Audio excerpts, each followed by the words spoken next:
Chapter 602. On the morning of the 19th, in the main battlefield of the Zhonglin Valley, under Lin Muyu's defense, nearly 50,000 elites of the Longdan army camp set up 3-8 formation diagrams to fight against the demons. The war drums resounded. The war was about to begin. In the direction of the Zhonglin Valley, Qianfeng's army appeared all over the mountains. The armored demons roared ferociously, the winged men covered the sky, and the giant beasts covered with scabs roared and beat the war drums on their chests, making ear-piercing sounds. However, at a place a mile away from the Longdan army camp, Qianfeng ordered to stop advancing and began to reorganize the formation. Under the command of the high-level demons, the armored demons carried their heavy shields and sharp blades and began to form the formation clumsily. The formation changed according to the rhythm of the war drums. Am I seeing this right? Lin Muyu rode on treading snow and looked at the formation of the armored demons from afar. Where did Qianfeng learn the humans' Qianquan formation? Isn't this Brother Feng's specialty? Zheng Yifan stroked his beard and laughed. Qianfeng is indeed a smart general. He actually mastered the Qianquan formation so quickly. However, he overestimated the intelligence of the armored demons. Do these idiots really know how to use the Qianquan formation? They won't have the chance to use it. Lin Muyu sneered. Su Muyin said, Commander Yu, how do you plan to fight this battle? Deterrence is the priority, killing is the secondary. It's best not to fight at close range, otherwise we will suffer heavy losses. Lin Muyu pointed to the north and said, Shen Ho, please lead the Shenwei battalion and hold the ground for me. Don't let the demons attack the Longdan army camp. Leave the rest to me. Yes, I understand. Zheng Yifan smiled and nodded his head. He didn't know when it started, but Zheng Yifan's hostility towards Lin Muyu had completely disappeared. On the contrary, Zheng Yifan had been fighting for his entire life, and he realized that this kid was showing more and more of his strengths. Moreover, his combat techniques were worth learning. This 8 formation diagram was something that he had to learn sooner or later. Qinin was sitting in the middle of the army, riding a fast horse. Although she was eager to kill more armored demons, she was stopped by Lin Muyu. As a dignified empress, this was not something she should do. Dong dong dong. The battle drums became more and more intense as Qianfeng arranged 11 heaven and earth battle formations. Nearly 100,000 armored demons slowly moved forward and started to crush the battle formation of the Longdan army camp. Actually, it was already powerful enough for the armored demons to rush forward randomly. Now that they used heaven and earth battle formations, it could be seen that Qianfeng thought highly of Lin Muyu. He thought highly of Lin Muyu. Prepare the heavy weapons. Lin Muyu said lightly. Situ Shui, who was on the side, flew up the platform and waved the flag. Immediately, the drums of the brave dragon battalion began to beat loudly. The front row of spear cavalry dispersed, revealing the ballistas and arrow boxes that were hidden behind them. For this battle, Lin Muyu had brought almost all of the heavy equipment that she had with her. In the distance, the armored demons roared angrily as they got closer and closer. Luo Xian stood at the side and held her spear tightly. Her face was full of hope and excitement as she said, Commander Yu, is it time to attack? No, wait a little longer. Lin Muyu squinted her eyes. She was calculating the distance. The two sides were already 300 meters away from each other, but this distance was not enough. She had to wait for the armored demons to get closer before killing them. Looking up at Situ Shui, Lin Muyu ordered, Prepare the magic crystal cannons. Calibrate the angle and shoot from 300 meters away. Yes. Situ Shui raised the command flag and waved it 3 times. Then she repeated this action repeatedly. Suddenly, there was a commotion in the middle of the Longdan army camp. The crowd dispersed, revealing a total of 50 magic crystal cannons. The muzzles of the cannons were slowly adjusted and raised, aiming at the front, forming an upward angle of about 25 degrees. Su Muyin frowned and said, Commander Yu, if we don't attack now, we won't be able to resist once the armored demons charge at us. Don't worry, Cloud King. Lin Muyu looked at the distance between the two sides confidently. When the armored demons were less than 100 meters away from the Longdan army camp, Lin Muyu suddenly pulled out her long sword and shouted, Magic crystal cannons, take turns to fire. Situ Shui waved the command flag and made an attacking posture. In the next moment, the powerful recoil of the magic crystal cannons caused a series of tremors on the ground, as if an earthquake had happened. There were a total of 51 magic crystal cannons hidden in the Longdan army camp. 3 magic crystal cannons formed a group. Every time they fired, 1 magic crystal cannons would fire, while the other 2 magic crystal cannons would cool down and fire 17 cannons at once. Boom boom boom. 300 meters away, the ground shook violently. Purple mushroom clouds soared into the sky. Thunder, lightning, and flames raged along the ground. Basically, the armored demons that were hit directly turned into ashes. The most terrifying part of the explosion of the magic crystal cannons was the baptism of thunder and lightning in a wide range. The armored demons within 50 meters were directly killed. The armored demons within 100 meters were severely injured, and the airflow within 200 meters was affected. In a split second, the battlefield turned dark. Numerous armored demons were killed or wounded. What was more, the blast wave of the magic crystal cannons burst out from the center of the battle formation of the armored demons, causing the armored demons in the front to lose their balance and fall to the ground one after another, dropping their shields and weapons. Right at this moment, the dense arrow boxes and ballistas of the Longdan battalion started to fire. Puff puff puff. The positional warfare completely turned into a massacre. The armored demons that were caught off guard had no time to raise their shields to defend. In the blink of an eye, they were shot to death by the arrow boxes and ballistas. Even the soldiers in the Longdan army camp who were close to the armored demons raised their longbows and shot the white drill arrows at close range. In less than 2 minutes, the second round of bombardment began. Purple mushroom clouds rose up in the sky. For the demons, this was just like a nightmare. My God. In the distance, in the middle of the demon army, Qianfeng was riding on a warhorse. Suddenly he wailed. It turned out that the fire-breathing weapon that the winged person mentioned was this thing. It was so terrifying. Qianfeng couldn't help but close his eyes. He felt an indescribable chill in his heart and ordered, "The formation is useless. Beat the drum and order the armored demons to rush forward, break up the humans' position, and destroy that weapon. Send out the flying snake troop to break forward along the left and right flank of the position. We must take down the position and kill the remaining soldiers of the Empire." Yes. The sound of the war drums became more intense. The armored demons were also in a killing frenzy. They stepped on the corpses of their companions and rushed forward. Their roars were endless. There were also sharp cries coming from the sky. On the horizon, the huge figures of flying snakes appeared in the sky above the forest in the distance.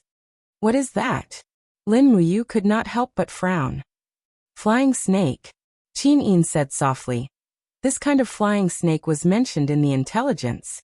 It is said that the destruction of Ji Yao's troops was caused by these flying snakes.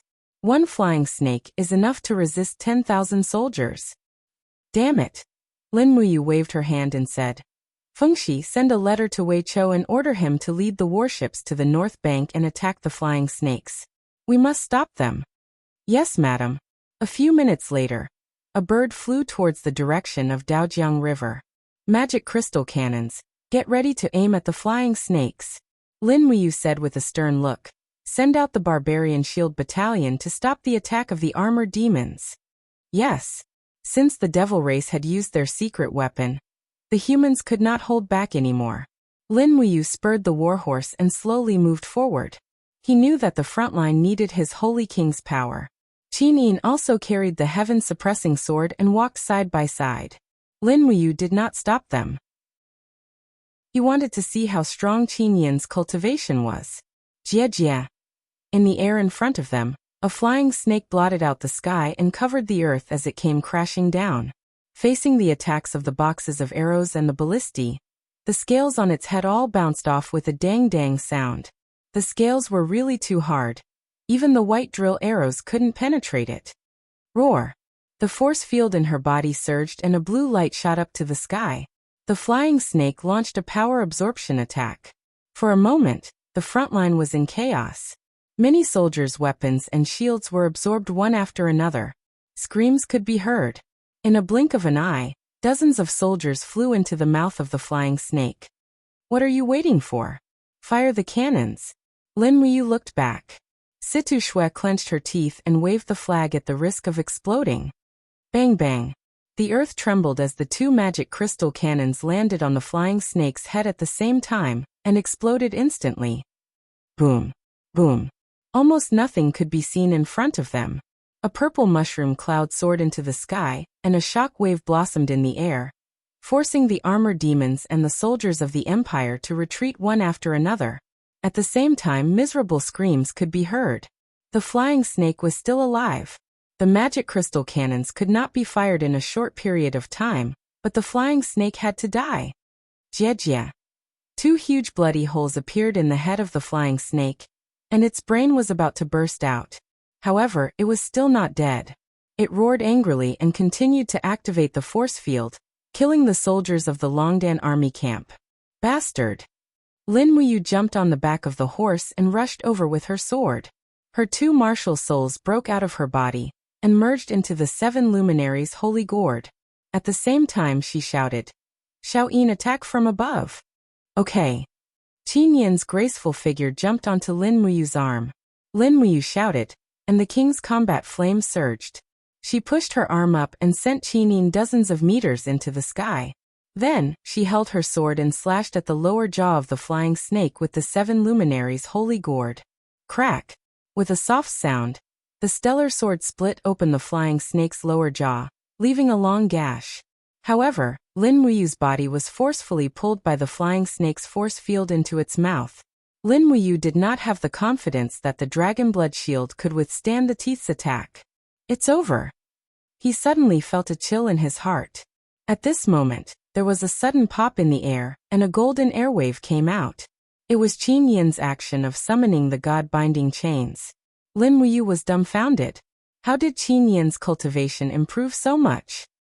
Qin Yin raised her left palm, and a dazzling golden celestial dragon crystal was formed in her palm. Half a second later, she charged it at the head of the flying snake. Bang! The celestial dragon crystal penetrated the head of the flying snake, and the core of its force field was smashed into pieces. One-hit kill. Chapter 603. Bang! Bang! Bang! After 3 consecutive bombardments, the purple flames and smoke soared into the sky, illuminating the water surface of the Daojiang River subbasin. On the bank of the river, the warships of the Empire had steadied themselves. The magic crystal cannons on the warships aimed at the huge monster and started to fire. After each shot, the hull of the warships would shake violently, causing heavy ripples on the water surface. Roar! Roar! The scales on the side of a flying snake's body had been smashed into pieces. Blood was flowing everywhere, but it had also stimulated its bestial nature. It roared and rushed toward the river. Its long body wriggled in the air while a blue beam of light fell from the sky. It opened its bloody mouth and launched an absorption attack on the warships of Jiangshan from afar. Not good. Continue the bombardment. Wei Chou clenched his fist and said angrily, "We must stop it no matter what. Continue the bombardment." Yes, sir. Dozens of warships maintained the continuous bombardment. Suddenly, the scales on the face of the flying snake peeled off, and the flesh was badly mutilated. However, the warships couldn't hold on any longer. A warship with rotten wood suddenly cracked and finally collapsed, unable to bear the powerful recoil of the magic crystal cannons. The body of the magic crystal cannons was too heavy. It instantly smashed into the cabin, and the whole warship quickly sank into the water. An adjutant was dumbfounded. He couldn't help but tremble and said, "Sir Wei Chou, we can't hold on anymore. The power of that flying snake is enough to break the warship. Give the order to turn the rudder and retreat." Moreover, the hull of the Navy warship was originally not designed for the magic crystal cannons. It can't bear such shaking at all. Give the order to retreat. Bullshit.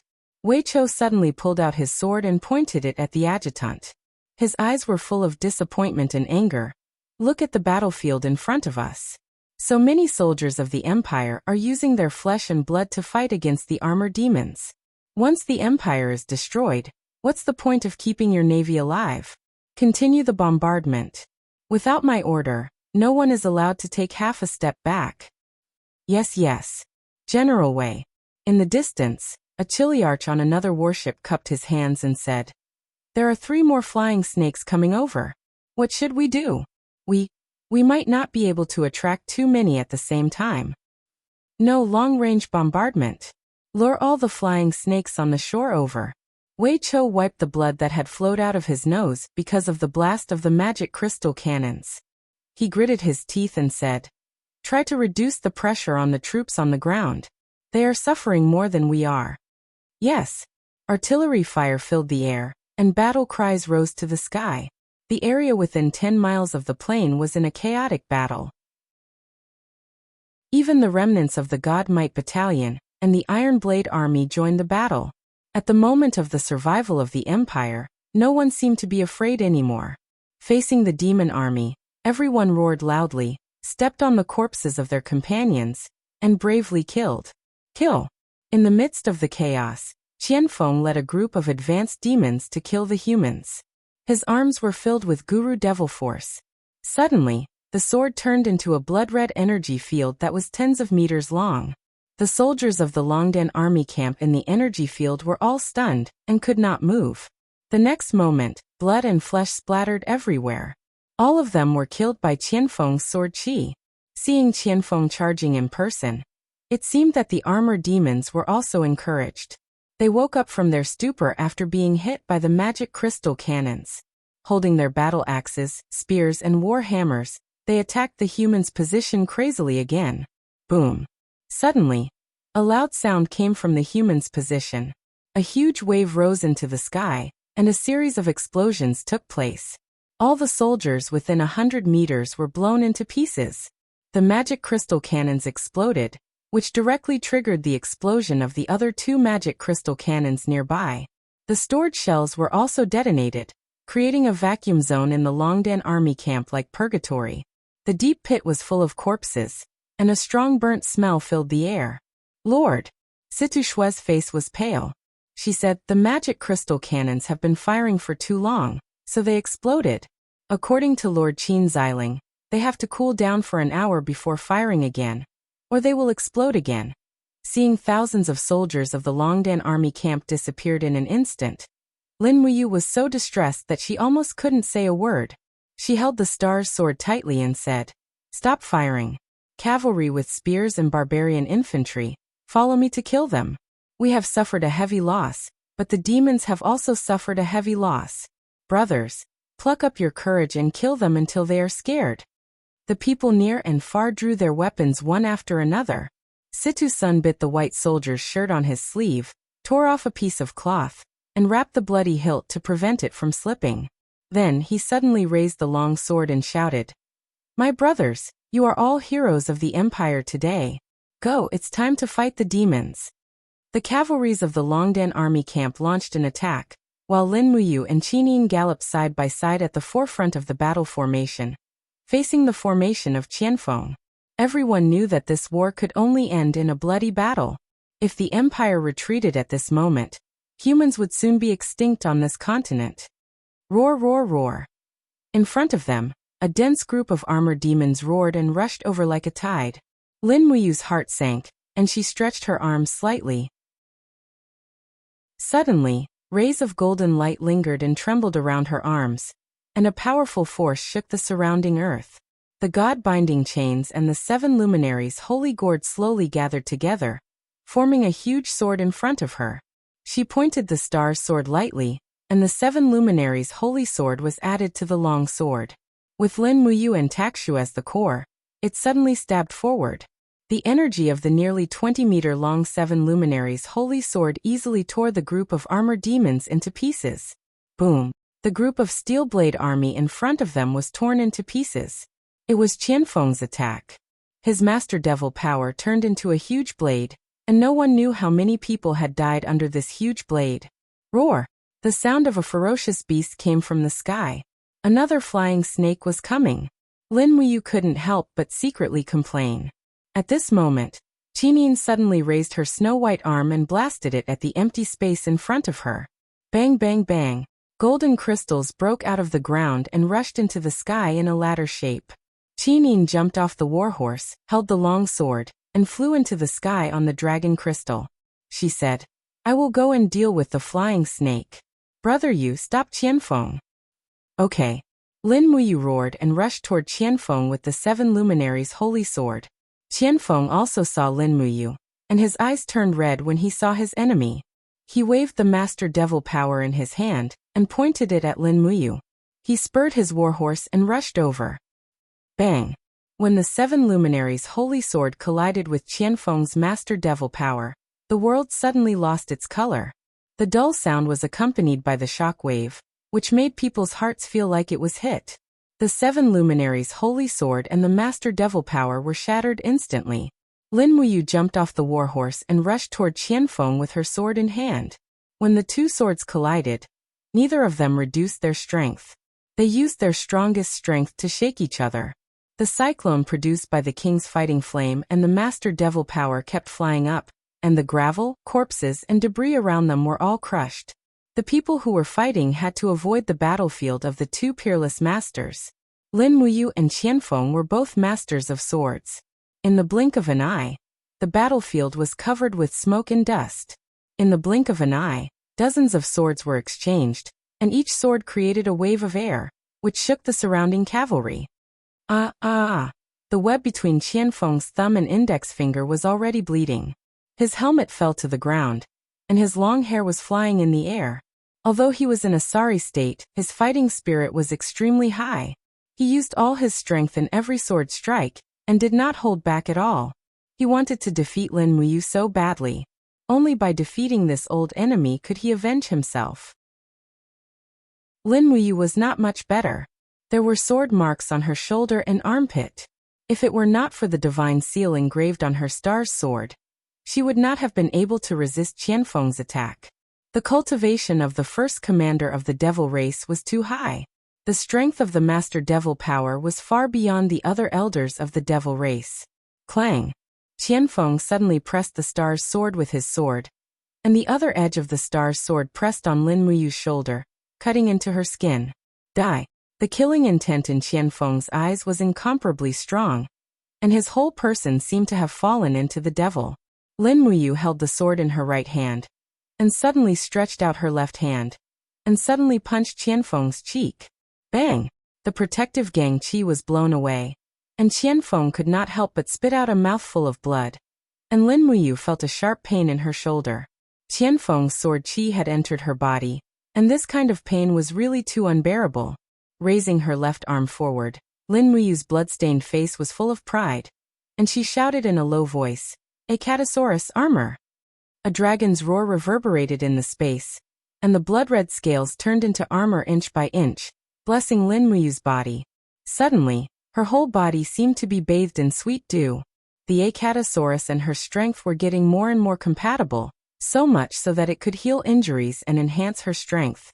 It was also because of the Acatosaurus that Lin Muyu could compete with Qianfeng, who had at least the strength of an ultimate god.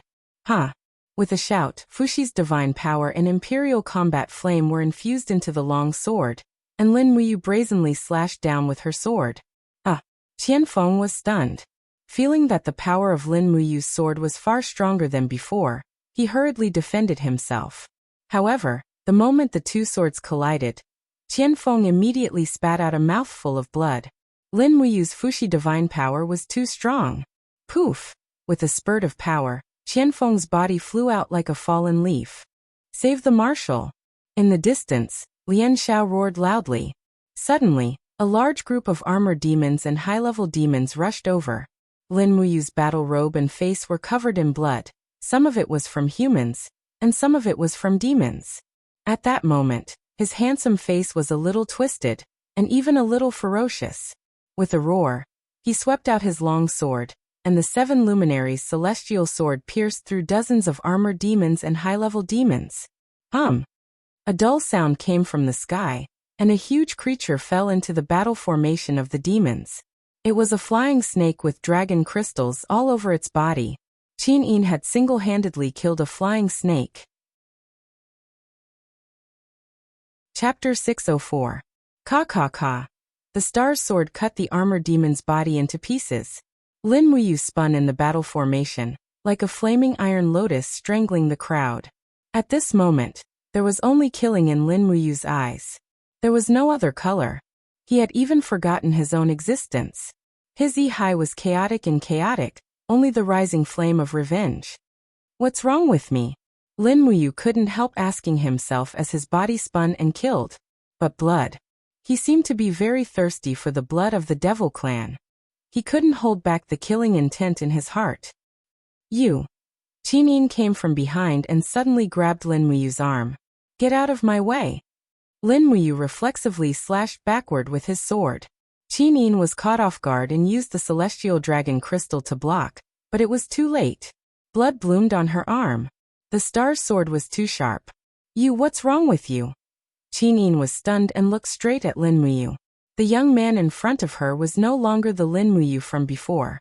His expression was very distorted, and there was only violence and killing in his eyes. His whole body was covered in blood. Moreover, he didn't have half of Lin Muyu's aura. It was as if he was a tool used to killing. You don't scare me. Qinin stood there helplessly, tears swirling in her eyes. This war had forced Lin Muyu into this state. How could Qinin not feel distressed? She knew that Lin Muyu was not obsessed with fame and status. He only participated in this war for himself and for the promise he made to the former Emperor Qin Jin. What happened to me? Lin Muyu's Yi was a sea of blood. His figure stood majestically above the Yi, looking at the endless sea of blood. Layers of murderous intent surged in his heart. The endless rage made it difficult for him to control. Even though he knew that he had hurt Qinin, it was still difficult to calm the murderous intent in his heart. It was as if there was a demon residing in the depths of his soul. Stay away from me, Xiaoyin. With a low roar, he turned around and rushed into the devil race's camp like a wild beast. He had to kill. Only the blood of the devil race could calm his mind. Lord Commander, what's going on? Situ Shui asked in astonishment. I don't know. Qinin shook her head. Looking from afar, she saw a bloody storm suddenly set off in the crowd of armored demons. It was Lin Muyu's berserk sword storm. Perhaps only he could create such a purgatory on Earth on the battlefield. However, the high-level devil race shot arrows one after another, and the armored demons threw their weapons one after another. They were all hurting Lin Muyu. No matter how strong he was, he could not control the heavy wheel of war by himself. Kill. Qinin turned over and mounted the horse. The nation-suppressing sword in her hand was surrounded by the dragon crystal. She led Situ Sun, Situ Shui, Fengshi Luo Xian, and the others to fight with all their might. If they wanted to defeat the devil race, they could only fight with their lives. In the blink of an eye, it was already night. The huge pits of the magic crystal cannons on the battlefield were very frightening. Apart from the cannons, there were many corpses, both of the devil race and of humans. Jie. Lin Muyu knelt in a cannon pit, surrounded by densely packed corpses of armored demons. He was seriously injured. His chest was even directly penetrated by an arrow, and there were small wounds all over his body. A Catasaurus sat next to its master, swaying its huge head and gently rubbing its master's arm, as if it was comforting its master. What's wrong with me? Lin Muyu took a deep breath. His Yi was no longer the same as before. Instead, it was shrouded by a blood-red cloud, and the original color of his Yi could no longer be seen. It was as if this blood cloud was hiding a devil. Once it started killing, Lin Muyu would fall into a state of falling into the devil's path. The star's sword was stained with blood. He really did not know how many devil race he had killed. Rustle. At the edge of the pit, a pair of bloody boots stepped on the blood-soaked soil, and the blood-stained female empress's battle robe swayed gently. Lin Muyu raised his head, and his mind was in a daze. Xiaoyin. Qinin saw that he was fine, and 2 lines of tears fell down. She jumped into Lin Muyu's arms and cried, You almost scared me to death. You almost scared me to death. Lin Muyu gently stroked her shoulder and said guiltily, I'm sorry, I don't know what's wrong with me. It's as if I was possessed. Well, it's good that you are fine now. Behind him, Situ Shui walked over with a blood-stained sword and said respectfully, Commander, Qianfeng has ordered to retreat. We have won a Pyrrhic victory in this battle. Good. Lin Muyu slowly stood up with the help of Qin Yin, but saw a shocking sword wound on Qin Yin's shoulder. He could not help but say, Xiao Yin, you are injured. This is. Situ Shui said. Sir, this is your wound. Lin Muyu felt a pain in his heart. I'm sorry, I don't know why I'm like this. It's okay. Qin Yin smiled sweetly. It's just a small wound.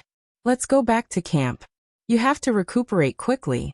When Lin Muyu was helped back to the camp, Chu Yao was so scared that she almost cried. She had never seen Lin Muyu suffer such a serious injury.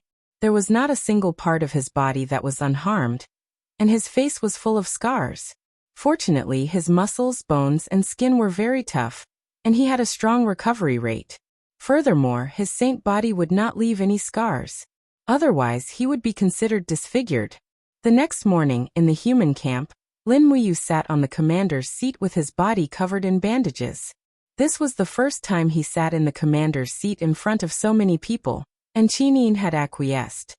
Is Commander Yu's injury all right? Su Muyun asked with concern. I'm fine. Thank you for your concern, Your Highness. Lin Muyu smiled. On the other hand, Su Muyun coughed violently a few times. His face was extremely pale, and his body was very weak. Lin Muyu could not help but ask, Duke Yun, is your body all right? Su Muyun shook his head. I'm fine. I just caught a cold. At the side, Chu Yao said, Duke Yun's condition is very serious. This subordinate suggests that Duke Yun should take the carriage back to Five Valleys City to recuperate.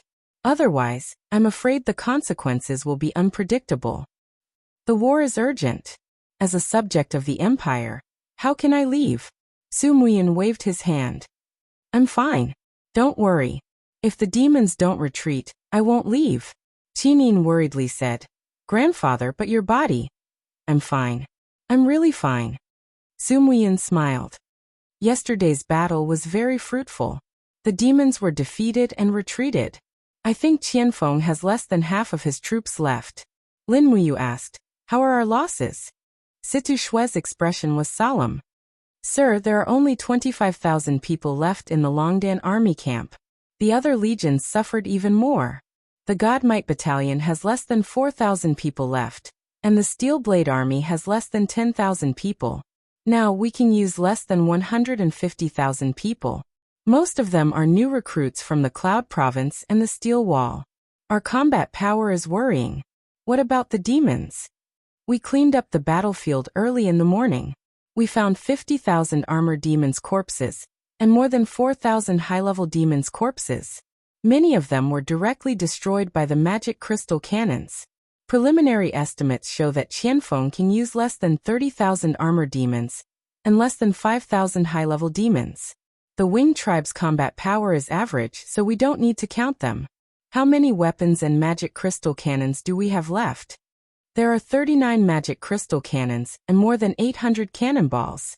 However, Situ Shui's expression darkened. In the battle on the Dao River yesterday, Wei Chou and the Navy's warships annihilated 6 flying snakes. Of the Navy's 64 warships, only 8 are left. General Wei Chou is seriously injured and is recuperating in the barracks. Wei Chou is seriously injured? Yes, sir. Accompany me to see him later. Yes. Lin Muyu looked at everyone and said, Are there any changes in the battle? Zheng Yifan said, Xiangyu is defending the 100 Ridge City.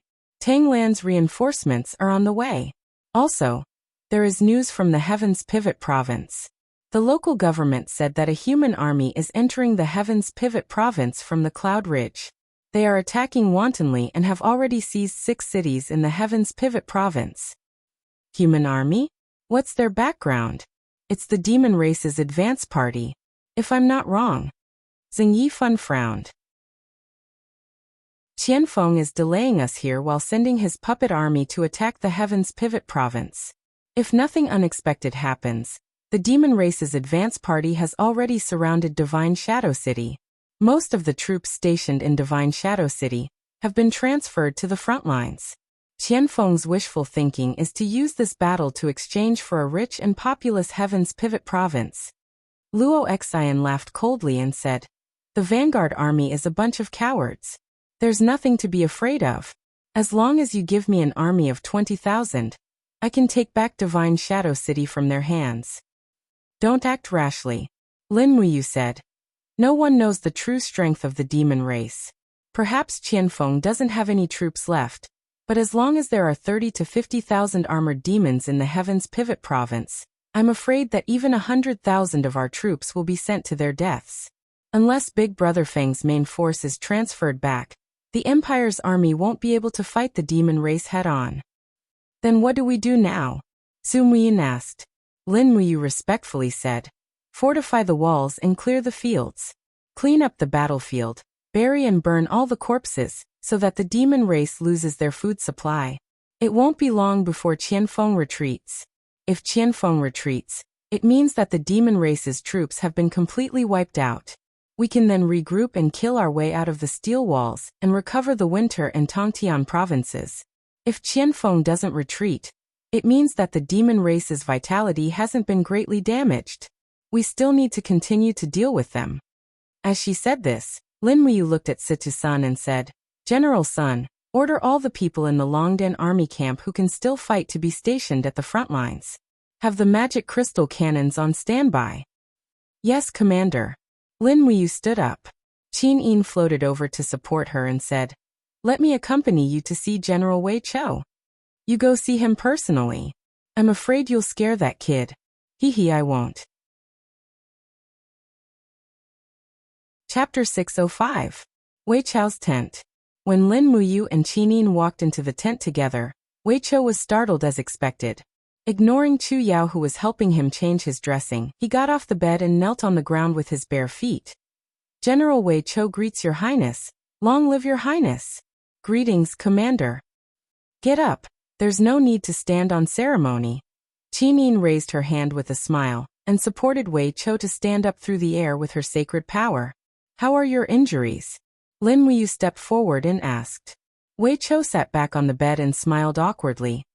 2 of my ribs were broken by the flying snake's poisonous needles and pierced into my lungs. Fortunately, Great Deacon Chu Yao saved me in time, otherwise this subordinate would have lost his life. Looks like Big Sister Chu Yao saved more than my life. Lin Muyu laughed. Wei Chou also laughed heartily. On the battlefield yesterday, there were at least more than 10 flying snakes, over 100,000 armored demons, and 10,000 high-level Nephilim troops. In addition to the Wing tribe and other Nephilim troops, Wei Chou naturally understood how cruel the battlefield was. He was extremely gratified to see Lin Muyu come back alive. And Lin Muyu also knew the danger of the naval warships bombarding the Nephilim camp. On one hand, they had to bear the direct attack of the flying snakes, and on the other hand, they had to resist the attack of the underwater Sandman army. To be honest, the Imperial Navy was almost completely annihilated in the battle yesterday. The fact that Wei Chou could come back alive was simply a great gift to the Longdan army camp. Lin Muyu sat down with Qin Yin's help and said, Your ribs are injured. You need to drink more bone soup.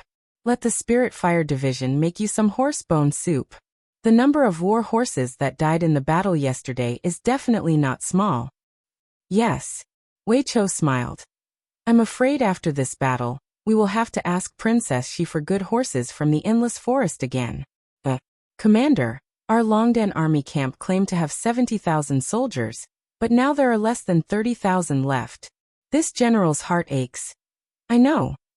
Lin Muyu took a deep breath and said, The brothers who died in the battle are the Empire's martyrs. Their families will be well compensated. Don't worry. Qin Yin also said, Once this war ends, new soldiers will be recruited from all places. Don't worry, Longdan Army Camp will be recruited. Recruits will be given priority to Longdan Army Camp to Army Camp Longdan Army Camp. This general represents the Courage Dragon Battalion in thanking Your Highness. Wei Chou bowed. Chu Yao smiled from the side and said, Since everyone is here, I'll instruct the Spirit Fire Division to cook early. How about we eat lunch here today? All right. Qin Yin nodded happily. Wei Chou said, Commander, do you think the demons will take advantage of the night to launch a sneak attack? They won't. Lin Muyu shook her head. Our fortifications are already very complete. The camp is surrounded by dozens of antlers and 3 layers of walls. The ballistae, arrow boxes, and magic crystal cannons are not to be trifled with. Qianfeng won't be so foolish as to court death. Yes, that's good. At this moment, a spatial energy rippled out from the side of the tent. What's that? Qinin looked there in surprise. She saw a sharp claw piercing through the laws of space, forcefully widening the crack.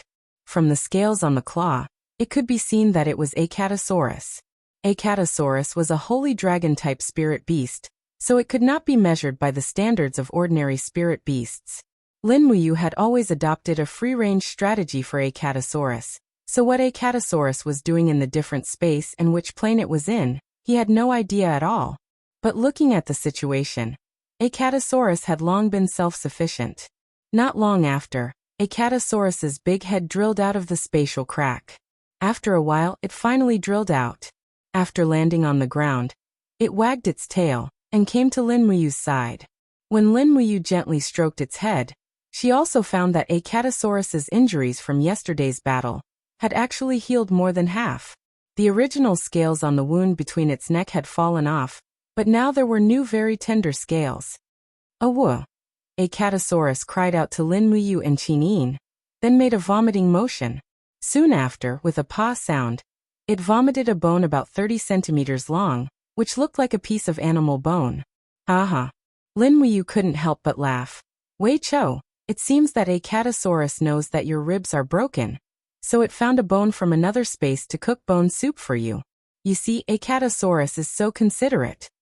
Wei Chou helplessly looked at the bone full of mucus and said, "Unfortunately, I don't have anything to entertain a Catasaurus.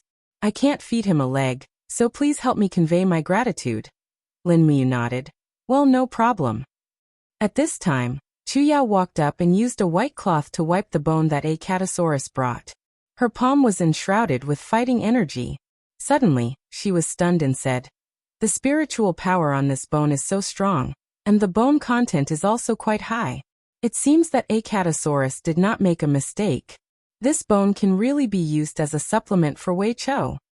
Ah. Wei Chou didn't know whether to laugh or cry. "You really want to cook this bone?" "Of course," Chu Yao said with a smile. "Not only you also needs to drink it. Yesterday, he was almost pierced through the chest by an arrow. His injury is not lighter than yours." "Well then," Lin Muyu said, "I don't know what kind of beast this bone came from. Can it be eaten? Is it poisonous?" Chu Yao laughed. "Don't worry, I am the great deacon of the spiritual medicine department. How can I not see whether it is poisonous or not? I will go and inform the spiritual fire department. Just wait a moment." With that, Chu Yao walked out lightly. Qinin pursed her red lips and said with a smile, "It's good that Sister Chu Yao is here." Yes, it's good. Lin Muyu thought back to the days when she was with Chu Yao in Silver Fir City. This sister was indeed very attentive and gentle. If she had not met Tang Xiaoxi and Qinin, she might really have married Chu Yao. In any case, being in a foreign world was so lonely. When he thought of this, he thought of Tang Xiaoxi. He didn't know how she was doing in Lanyan City. Tang Lu's disloyalty was obvious. First, he framed him, and then he stationed his troops without moving. He really wasn't a good person. We are currently in a stalemate with the Qianfeng army. This is not a good thing. Why do you say that? Qinin asked with a smile. Lin Muyu took a sip of the tea that the guard handed over and said, "Tang Lu has 300,000 troops, and has been watching from the side of the Seven Seas. In the entire country, Tang Lu has the strongest troops. Even Big Brother Feng cannot compare. Once we defeat the demon race and Qianfeng retreats, Tang Lu may feel that the opportunity is gone and may not wait to make a move. Right now is the most dangerous time." "Big Brother Yu is saying that Tang Lu may make a move now?" "Yes, if I were Tang Lu, I would choose to act now, and not wait until we defeat the devil race and send our army to the north. At that time he would have no chance of winning. After all, the majority of those 300,000 elite soldiers are new recruits, and their battle strength is less than a third of the veterans. Our 100,000 people would be able to defeat them." "That's right. I will immediately write a letter and order Luo Yu to impose martial law in the city." "No need. Lin Muyu smiled slightly and looked at Qin Yin's beautiful face that was filled with worry. He is proficient in both the pen and the sword and has a meticulous mind. He and Wei Chou are both generals that I can rely on. He will definitely be able to smell the scent of Tang Lu's disloyalty. Besides, there is still Xiao Shi's 200,000 demon race troops guarding the western suburbs. Even if Tang Lu wants to attack Lanyan City, it will be impossible in less than a month. And within a month, we will definitely be able to end the war here and return to the North Ridge province. At that time, it will be the time of Tang Lu's death. Perhaps there is no need to wait until that time. Qin Yin said faintly. Oh, what do you mean? I'm sorry, big brother you. Actually, a few days ago, I ordered General Feng to take my imperial edict and go to Seven Seas City to take over Tang Lu's army. Oh. Lin Muyu was startled. This. Xiao Shi was unable to take the military power from Tang Lu's hands. I'm afraid that big brother Feng may not succeed, right? No. Qin Yin shook her head. Biting her red lips, she said. I gave Feng Jixing 2 secret orders. One of them is to kill Tang Lu. What Xiao Shi can't bear to do, Feng Jixing can. So that's how it is. Lin Muyu felt relieved. Tang Lu's rebellious intentions are clear. His death is not to be regretted. Without him, the generals of Seven Seas Province's army will be like a group of dragons without a leader. It won't be so difficult for Big Brother Feng to subdue them. In the blink of an eye, night fell. Under the starry sky, a group of people passed through the small path of Turtle Valley and went straight to Hundred Ridge City. At the front of the group, the old General Tang Lan held the reins tightly. He spurred his horse forward. His white beard fluttered in the wind. The golden cloak behind him fluttered in the wind. Behind him was a group of seasoned veterans. Many of them were already 60 years old. After the troops reached the city, an old general spurred his horse forward. He came to the city and shouted, Seven Seas King, Tang Lan, lead the army as reinforcements. Brothers on the city wall, please open the city gate and let us in. The general guarding the city wall squinted his eyes for a long time. He said, Seven Seas King, please wait for a moment. This subordinate will go and inform Commander Xiang Yu. All right, please hurry up. The wind outside is cold. His Highness's body can't take it. Yes. An hour later, the city gate of Hundred Ridge City slowly opened. Torches were gathered. Xiang Yu carried the bloodthirsty spear and spurred his horse out of the city with a group of generals. He came to Tang Lan's horse, dismounted, and knelt down. He cupped his fists and said, Xiang Yu greets your highness. Tang Lan smiled. Marquis Pingnan, please rise. Marquis Pingnan is wise and brave. Capturing Hundred Ridge City has made a great contribution to the empire. Congratulations. There's no need for your highness to praise me like this. I'm just following orders. This is all her highness's intention. Let's enter the city. Yes. Xiang Yu mounted his horse and entered the city side by side with Tang Lan. He said, Her Highness Yin has given a secret order. She wants me to send troops to attack Sword Pavilion on the second day after your Highness Seven Seas King sends reinforcements to Hundred Ridge City and capture Qin Yi, the traitor of the empire. Therefore, I will lead 50,000 troops and leave Hundred Ridge City tomorrow. The capital of Iha Nation will be left to your highness to guard. You're leaving too? Tang Lan looked at Xiang Yu with disappointment in her eyes. How could Xiang Yu not know what Tang Lan meant? Both of them were smart people. Xiang Yu also understood that once his 50,000 soldiers left the city, Tang Lan's 10,000 soldiers would not be able to hold down the thousands of Iha Nation's soldiers who had defected, let alone guard the city. Moreover, Long Qianlin's army could arrive at any time.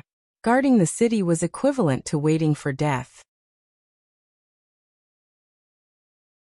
Chapter 606. The night of early spring was chilly. As the night breeze blew, the big flag in front of the tent fluttered.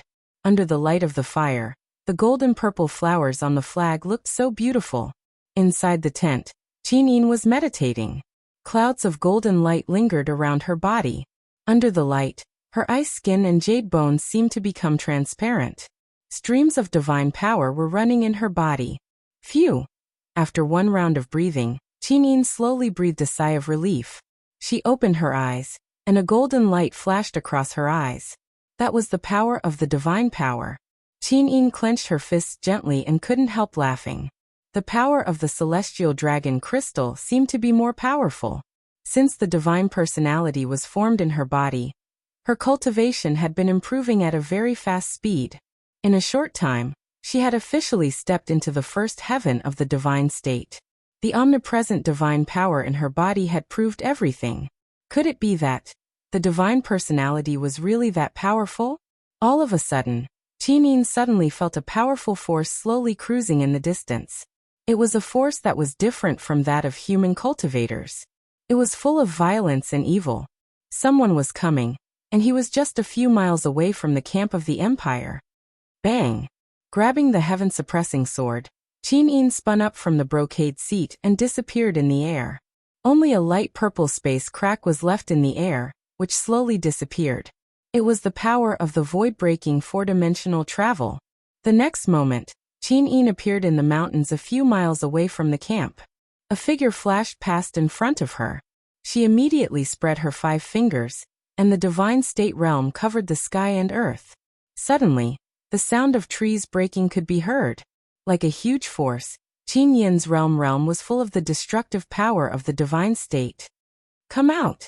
As she shouted, a rather ferocious laughter echoed in the forest. In a pile of rapidly withering shrubs, an old man in a gray robe stepped on the tip of a shrub. Around him were many purple-red demonic shadows. The demonic shadows whistled and danced, fluttering his gray robe. He laughed and said, "Empress Qinyin actually has such a cultivation. How rare, ha ha ha ha. You are the demon saint, right?" Qinyin smiled faintly. She had heard about the legend of the demon saint. "Oh, you know me?" "No, I'm just guessing." Qinyin said, "You don't have the domineering aura of the demon emperor in your power, but there's a different kind of evil in it. So, you're most likely the legendary Saint Master. Why? Did you sneak into the Empire's camp at night to assassinate someone?" The demon saint smiled and shook his sleeves. The demon battle energy quickly rose up. He laughed loudly and said, "Since the person I want to assassinate has come to me, how should I thank you?" Qinyin didn't say anything. She threw the heaven-suppressing sword and stabbed it into a rock at the side. She slowly opened her jade-like hands. Suddenly, heaven dragon crystals condensed around her. She stepped in the void and her clothes fluttered. The golden light of the heaven dragon crystals shone on her beautiful face. She was really as beautiful as a goddess, like a snow lotus that couldn't be touched. "You're courting death," the demon saint sneered. "Today, I will let you see the divine art of the 5 demons combination." Amidst the buzzing sound, the demonic shadows around the demon saint flew around and let out evil roars. Suddenly, the surrounding space seemed to be distorted, and the rocks cracked. The powerful force field contended with Qinyin's divine state territory, and the sound of cracking reverberated endlessly. Qinyin's bright eyes stared at the saint sovereign. She did not move, only increasing the strength of her divine power to strengthen the suppressive force of her domain. The two of them were locked in a stalemate. Finally, with a bang, the ground beneath their feet suddenly collapsed under the pressure of the suppressive force, sinking almost 10 meters deep. The original forest had already become a huge basin. Dust flew up, and the aftershocks from the collapse of the ground were endless. The surrounding mountains seemed to be shaking in response. Buzz! A heaven dragon crystal pierced through the dust and went straight for the demon saint's chest. The Holy Master roared and activated the 5 demons combination technique. Numerous demonic shadows spun and pounced on the dragon crystal.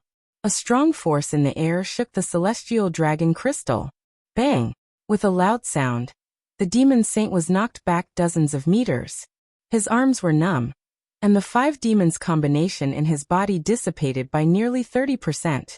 However, Qinyin's heaven dragon crystal was still at ease. She raised her hand, and a heaven dragon crystal pierced through the clouds and fell heavily. This attack was like a catastrophe. The heaven dragon crystal with a radius of 100 meters fell from the sky, and the demon saint couldn't dodge it. How could this be? The demon saint was stunned. According to his understanding, Qinin couldn't be this strong, because the demon saint was also a powerhouse at the first heaven of the divine state. However, he had a natural fear of Qin Yin's divine power. In the face of the heaven dragon crystal, the demon saint couldn't use his divine power at all. Could there be such a master-subordinate relationship between powers? Many demonic shadows flew around his arms, and the demon saint was surrounded by a dozen meters of blood-red grandmaster devil power. He raised his palms in a shocking manner and shouted, "Impossible!" The strongest form of the 5 demons combination went head-on against Qin Yin's heaven dragon crystal. Bang! The ground suddenly cracked open, and the demon saint spat out a mouthful of blood as he retreated. Seeing that the heaven dragon crystal was about to fall, he hurriedly waved his palms behind him. Suddenly, a crack in the space opened up, and he jumped into it, shattering the void. Boom! The ground shook violently. The heaven dragon crystal that Qin Yin launched with 90% of her power directly blasted a deep hole in the ground. It was at least 100 meters deep, and the demon saint was already seriously injured. He teleported a few miles away. Ah! Qin Yin slowly breathed a sigh of relief. In her high, the law of light's over God divine spark was emitting a gentle and holy light, rapidly replenishing the divine power she had lost. The sage master probably did not know why he had lost. He had lost because of the grade of his divine spark. Humans pursued the heavenly Tao, but the heavenly Tao was vague, and how many people could understand it? The Godhead was the crystallization of the essence of human cultivation between heaven and earth and the universe. It was known as the treasure of the 3 realms. Almost every Godhead was condensed through countless hardships, and the Godhead was divided into 5 grades. The 5th grade, which was also the lowest grade of divine spark, was known as the mortal spark. It was the divine spark formed by the cultivators of the mortal realm. It was not difficult to obtain the mortal spark. As long as one was good at cultivating and persevering, it would be possible. The mortal spark was also known as the wild spark, which was why it was looked down upon by the gods of the heaven realm. Qin Han, Luolan, the demon emperor, and the Saint Master all possessed the 5th grade mortal spark. The 4th grade was the heavenly Tao personality. After a cultivator comprehended the laws of the heavenly Tao, they condensed the Godhead, which was slightly more powerful than the mortal personality. The 3rd grade was the immortal personality. It used the God Emperor personality of the heaven realm as the source of power, and after thousands of years of refinement, it was more powerful than the heavenly Tao personality. The 2nd grade was the Overgod Godhead. It was the most powerful Godhead that governed the laws of all elements. The destiny Overgod Godhead that Qin Yin had awakened was the light element sovereign Godhead. There was only one Overgod Godhead in the world. The 1st grade was the sovereign personality. It was the sovereign personality. There were a total of 3 sovereign personalities in the universe. It was said that one of them was in the EC of the 7 luminaries demon emperor. Otherwise, he would not have the power to easily kill an emperor god. However, this was only a legend. As for whether the Godhead that the 7 luminaries demon emperor possessed was the sovereign personality, no one knew. In this sneak attack, the demon saint had calculated that Qin Yin had entered the God state. However, he did not expect that the Godhead that Qin Yin possessed was the 2nd grade. This was the reason why the demon saint was defeated. The divine power needed to break through the void was very vast. Moreover, every time she traveled through space, she needed the divine power to protect her body from being corroded by the sand of time. Therefore, even the Master God personality could not break through the void twice in a short period of time. Even though Qin Yin sensed the direction of the demon saint, she did not kill him. This might put her in a difficult situation. One demon saint was hard enough to deal with. If the demon emperor came, she was afraid that she would not be a match for him. At this time, torches were lit in the direction of the empire's camp. It seemed that everyone had noticed the commotion here. In fact, it was hard not to notice. The battle between Qin Yin and the demon saint had almost razed the entire forest to the ground. The shock caused by the battle was like an earthquake to the empire's army nearby. Moreover, the scene of the celestial dragon crystal falling from the sky was too eye-catching. It was like an oracle. As long as one was not blind, they could see it from afar. Qin Yin frowned. It was time to leave. However, the divine power in her body was still recovering. It would take a few more minutes before she could break through the void again. At this time, a person carrying a longsword dashed out of the forest. Astral power flickered under her feet. It was Lin Muyu. In this kind of terrain he arrived faster than anyone else. Whoosh! Leaping over the grass, Lin Muyu's feet were surrounded by the Emperor's fighting flame. He had already arrived in front of Qin Yin. He could not help but exclaim, "Xiao Yin, it really is you. Who was that just now?" Lin Muyu's spiritual pulse technique was also very sensitive. It was just that he could not make it in time. Qin Yin did not know how to explain. She could only tell the truth. It was the Demon Saint Master. The Demon Saint Master? Lin Muyu frowned. "Are you okay?" "I'm fine." "Where is the Demon Saint Master?" "He got injured and ran away." "You injured him?" "Yes." Lin Muyu walked forward and raised her palm. The calabash flower bloomed with the power of the first light of dawn. A golden light illuminated the surroundings. In front of them was the huge pit created by the celestial dragon crystal. Lin Muyu was shocked. He said, "Xiao Yin, is this your masterpiece?" "Yes." Qin Yin could not deny it even if she wanted to. "Then why are you still standing here like a fool?" Lin Muyu grabbed her little hand. "Let's go. Do you want everyone in the empire to know that you have cultivated to the divine state?" "Why not?" You're right." Lin Muyu had always thought that people should keep a low profile. However, after being asked by Qin Yin, she was a little dumbfounded. In fact, with Qin Yin's identity and status, if she announced to the world that she had stepped into the divine state and was a real god, she might be able to win the hearts of the world. Chapter 607. Pft! Another mouthful of blood splattered on the red carpet. The sacred master's expression was extremely ugly as he shakily sat down on a chair with the help of his guards. The Demon King sat quietly at the side and waited for the sacred master to drink a mouthful of nourishing soup before saying, "Sacred master, who injured you so badly? Could it be that old fellow Qin Han is already here?" "It's not Qin Han, it's Qin Yin." The sacred master's eyes were filled with intense killing intent. "Qin Yin?" The Demon King frowned and said in disbelief, "How is this possible? Qin Yin is just a little girl who has cultivated for 20 years. With the sacred master's ability, even Ouyang Yan, the fiery dance divine monarch, would not be able to injure you, let alone a mere Qin Yin." "Your Majesty." The sacred master's face was pale as he said, "When I was fighting against Qin Yin, this subordinate's divine power actually seemed to naturally submit to Qin Yin's divine power. This caused this subordinate to only be able to use half of his cultivation. In addition, the celestial dragon crystal that Qin Yin condensed is really powerful. The celestial dragon crystal contains a vast amount of saint energy. This saint energy can be said to be the natural nemesis of the 5 demons combination." "You're saying that your divine power has a natural submissive feeling in Qin Yin's hands?" "Yes." "Could it be?" The Demon King's body trembled as his face instantly turned pale. "Could it be that the godhead that Qin Yin possesses is the legendary heavenly Tao godhead? How is this possible? She is just a little girl who is still wet behind the ears. How could she understand the laws of heaven and earth? Could it be?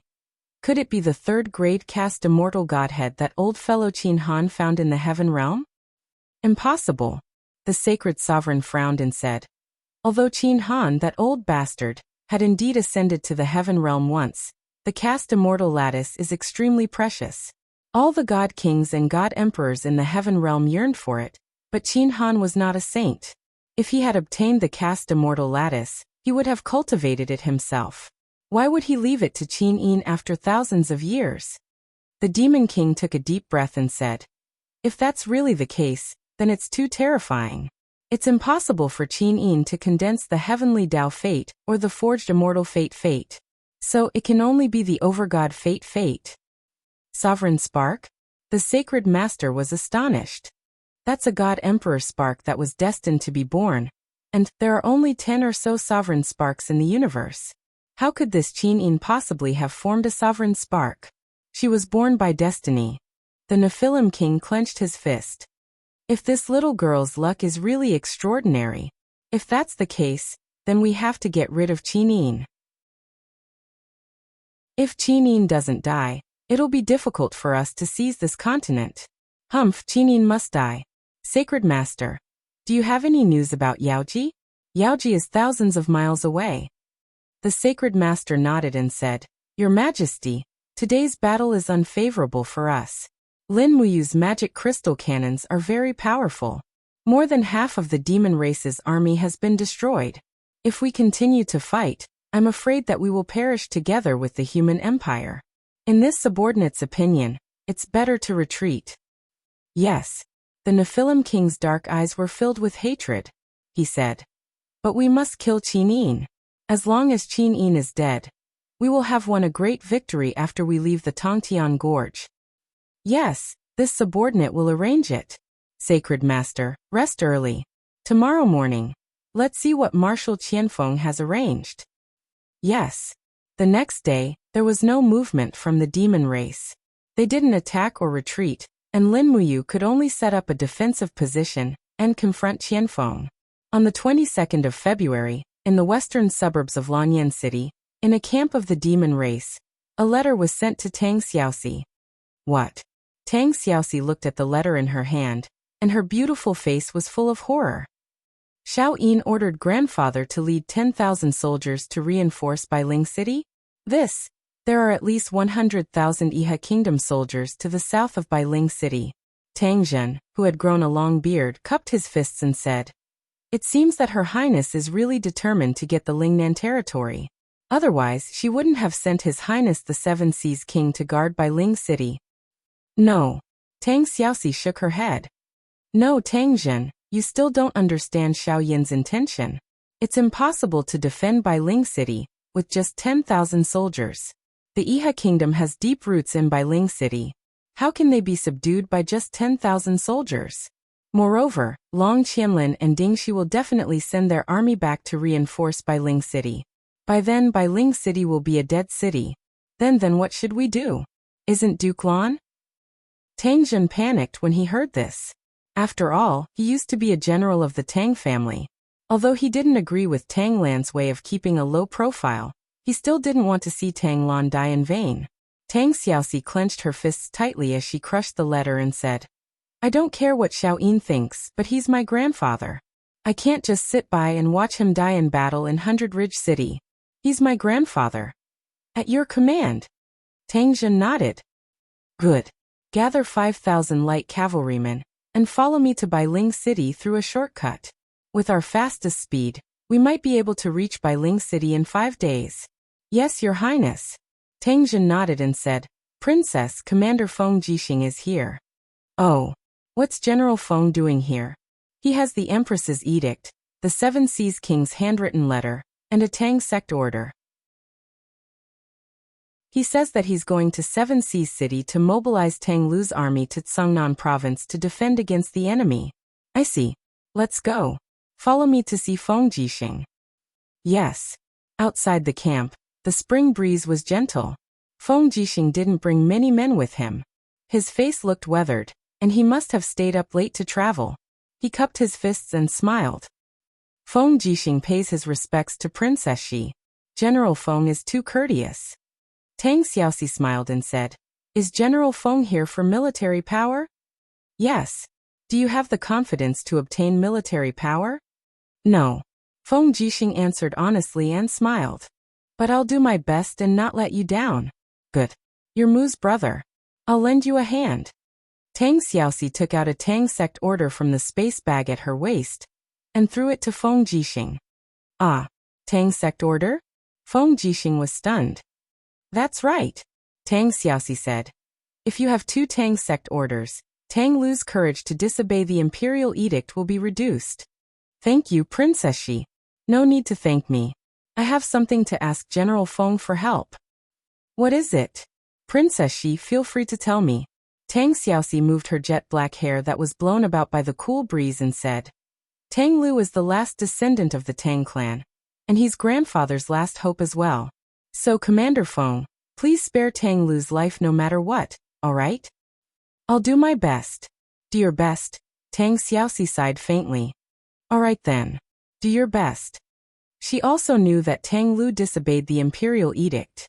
Just this alone was enough for him to die 100 times. Feng Jixing was decisive and resolute. If Tang Lu still refused to forgive him, Feng Jixing might not spare his life. Where are you going, Princess Shi? Feng Jixing asked again. To 100 Ridge City to see grandfather. Tang Xiaoxi said desolately. To 100 Ridge City? Feng Jixing frowned and said, 100 Ridge City is at war. I think it's better for Princess Shi not to go there.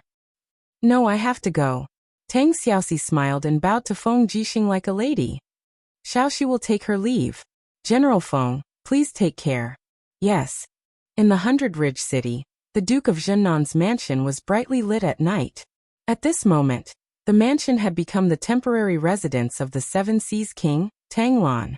There was an endless stream of people inside and outside the mansion, all busy with their own affairs. The majority of the people who came to the Duke of Zhennan's mansion were the officials and nobles in the city. Everyone knew that the Lingnan province had changed hands, and the 100 Ridge City had fallen into the hands of the empire. This also meant that the Iha nation had begun to decline. When the country was about to collapse, the most important thing was to find a backer as soon as possible, and Tang Lan was the perfect backer. Your Highness, the Prefecture Lord of 100 Ridge City, Zhou Xian, has just come and sent a gift worth about 500 Jining coins. I've placed it in the mansion's treasury. It's up to your Highness how to deal with it. The old General Tang Bai said respectfully. Yes. Tang Lan put down the scroll in her hand and looked at the oil lamp beside her. Has Xiang Yu's army left the city? Yes, the South Vanquishing Duke has already attacked the Sword Pavilion. How many people are left in the city? Your Highness, 100 Ridge City is a big city. There are 8 city gates in the east, south, west, and north. Each gate must be guarded by 200 people. In this way, we need 8,000 people to guard each gate. In addition, we also need people to patrol the streets. The Fire Sparrow division of the Iha nation is unreliable, and I need another 1,500 people to patrol. Therefore, the Duke's mansion is the least guarded, with only 500 soldiers. Tang Lan frowned and said, Only 500 people? Have the private armies of the nobles in the city been handed over? No, especially the Northern Qi mansion. Northern Qi's eagle, that old man, relied on his position as the head of the Tianshu family to order the Northern Qi mansion's servants and guards to shut their doors. He didn't offer any gifts and even said that the Northern Qi mansion would still be loyal to the South Vanquishing Duke, Qin Yi, when Long Qianlin returns to 100 Ridge City. How presumptuous! Tang Lan said coldly. Tang Bai said, Your Highness, when the city was in turmoil last night, Northern Qi's retainer, Yang Fan, started a fight and killed 5 of his enemies on the street. He has been captured by the Fire Sparrow division. How does your Highness wish to deal with him? Killing in private is a capital crime. Tang Lan waved his hand. Kill. Then, what if that old man Northern Qi comes looking for trouble? Call back the 2,000 soldiers at the south gate. If the Northern Qi mansion dares to act rashly, kill them all. Yes, your subordinate understands. Tang Lan had been on the battlefield all his life. His personality was firm and brave, and he had never been threatened by others.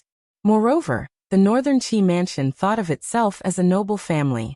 This made Tang Lan even angrier. However, Tang Lan could not have imagined that this small action would bring him endless trouble. Chapter 608. Early in the morning, the head of the Northern Qi official, Yang Fan, was hung high on the city gate as punishment. To the side was a notice from Tang Lan. The laws of the empire were the same in 100 Ling City. Those who killed without permission had to pay with their lives.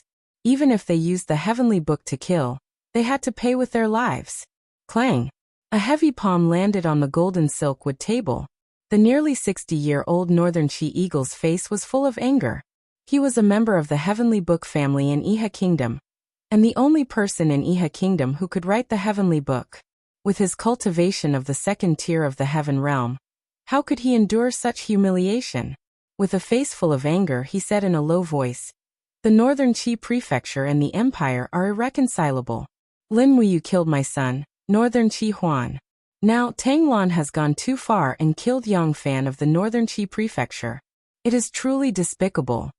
To the side, the eldest son, Northern Chiao, said, Father, don't be angry.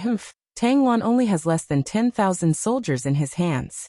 After dividing them among the 4 city gates, he will only have a few hundred people he can use. The Northern Qi Prefecture's private army has 2,000 people and hundreds of heavenly books. Do we need to be afraid of a mere Tanglan? As long as you give the order. I will immediately lead the guards and the private army to the Jinnan Prince's manor, kill Tanglan, and chase these dogs of the empire out of Hundredling City. As he spoke, the corners of Northern Qi's mouth twitched. Father, the commander is trapped in the sword pavilion, but Marshal Long Qianlin is already on his way back. Once he receives the commander, he will certainly point his vanguard directly at Hundredling City. If at this time, the Northern Qi Prefecture can use the power of the prefecture to take Hundredling City and offer it to the commander, then the Northern Qi Prefecture can be said to be the most meritorious service in Iha Kingdom. What do you think, Father? Aoer, you still haven't thought deeply enough. The Northern Qi Eagle smiled coldly. Tanglan, that old thing, why do we need to do it ourselves to finish him off? We only need to move our mouths and spend Jining coins to have Tanglan deliver his own head to the city gate tower. Oh, what does Father plan to do? We only need to do this. At noon, a large group of Iha country civilians surrounded the Prince of Jinnan's mansion.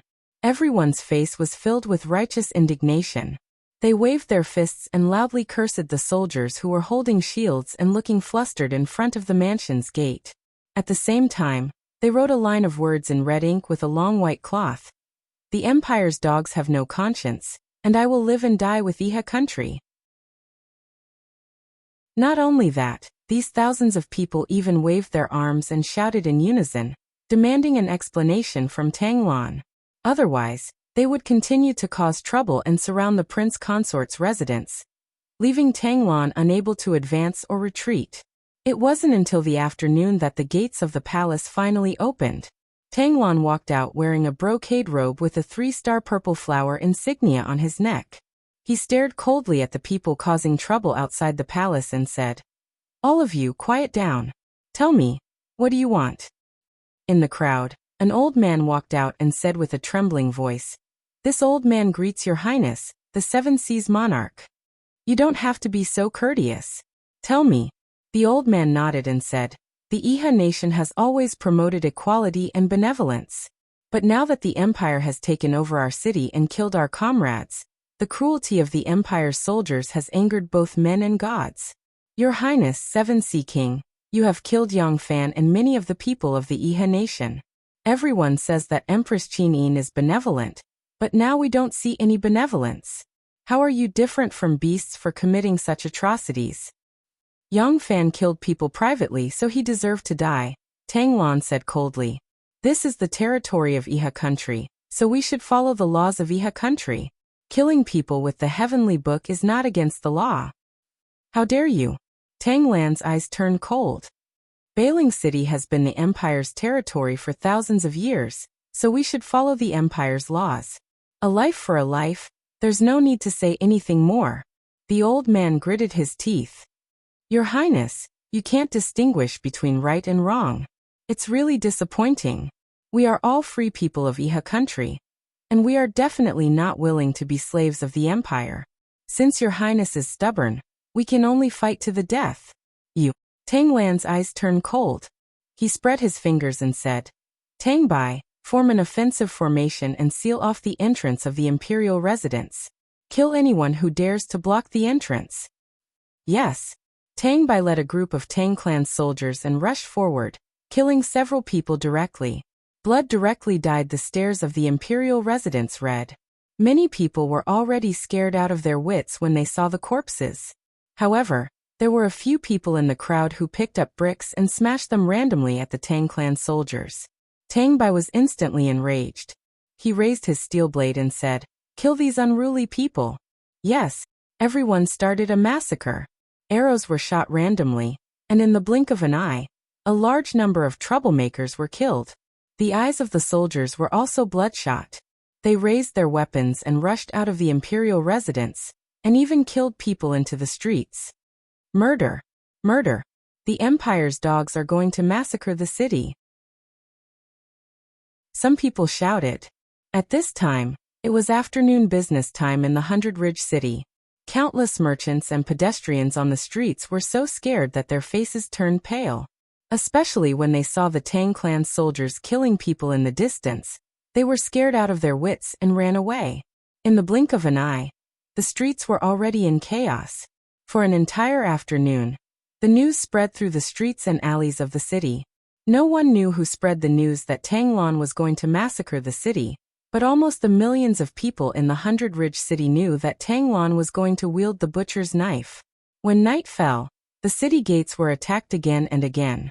Countless citizens requested to leave the city.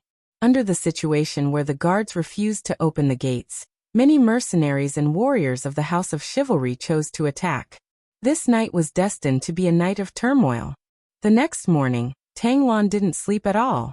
His hair was completely white. Your Highness. Tang Bai's expression was pale as he said. Last night, the guards at the south gate lost more than 300 people. The north gate lost even more. They lost nearly 1,000 people. We don't even know who killed them. How sad. As soldiers of the Empire, we should have died on the battlefield. Now we are going to die under the knives and swords of these despicable people. Tang Bai. Tanglan's gaze was devoid of emotion as he looked at this old friend.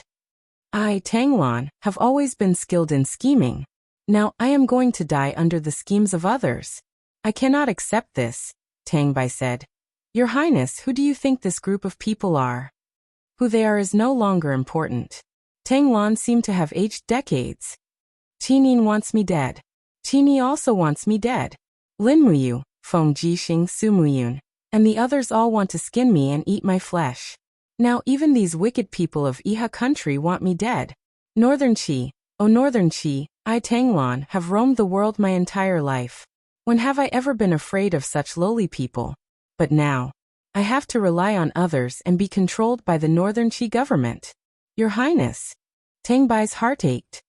We still have at least 5,000 people in our hands. There is no need to be controlled by the Northern Qi government. They have Tianshu, and so do we. What is there to be afraid of?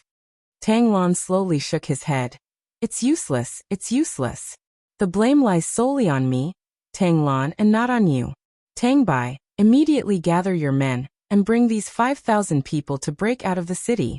Her Highness Yin only ordered me to defend the city, so let me, Tanglan, defend the Hundred Ridge City alone. Whether I live or die, it's up to fate. No. Tang Bai gritted his teeth. I will not abandon your Highness. If we die, then we die together. I will gather everyone to defend the manor. Tanglan sighed. Why must you do this? Tang Bai smiled. This is my last act of loyalty as a Tang family general. Please, your Highness, give me this opportunity. Let me die with you on the battlefield. The Iha country's traitors will be killed by both men and gods. Fighting against them, I will die without regrets. Okay. At noon, Tanglan's army gave up on the 4 city gates and gathered all 5,000 people in the manor. It seemed that Tanglan was already fighting against the entire military power of Iha country. Amidst the sound of horse hooves, a row of riders galloped forward and faced Tanglan's army from afar. Who are they? Tanglan asked the person beside him, dressed in armor and holding a steel knife. Tang Bai said, they are mercenaries, Iha country's mercenaries. Oh. Tanglan couldn't help but smile. Iha country actually spent money to hire mercenaries to kill me? Looks like that's the case. Tang Bai laughed bitterly. At this time, a mercenary wearing a high-ranking military rank urged his horse forward. He had a face full of beard and held a heavy battle axe in his hand. He smiled and said, You old men, which one of you is Tanglan? Tanglan urged his horse forward. I am. The mercenary laughed heartily. So it's you. Looks like you can't even withstand a blow from my axe. Tanglan, listen carefully. I am the president of the Iha country's Vanguard Mercenary Guild. My name is Li Dalii. Remember my name. The people of Northern Qi have offered 20 million Jin coins for your head. As long as we get your head, We will not have to worry about food or clothing for the rest of our lives. Tang Lan laughed coldly. So my head is so valuable. Li Dalai, if you want my head, then come and take it. If you have the ability, cut the crap. Charge and kill. Li Dalai gave the order, and the mercenaries immediately charged. Get into formation, defensive formation. At Tang Bai's command, a group of old soldiers immediately moved with shields in their hands. Although they were old, in terms of fighting ability, they were tens of thousands of times stronger than this motley crew of mercenaries. Shields were erected in great numbers and spears were thrust forward. 3 consecutive lines of spears were formed, rendering the charge of the mercenaries useless. Soon, the mercenaries became meat skewers on the tips of the spears. Damn it! Li Dalai flew into a rage. Everyone charge! Nearly 2,000 mercenaries charged forward, and a bloody battle began in front of the prince's residence. On the 23rd of February, the Vanguard Mercenary Guild was completely annihilated. Tang Lan's army also lost nearly 1,000 men. Early in the morning, another group of people began to attack the prince's residence. They were provincial soldiers from the counties under the jurisdiction of Bailing City.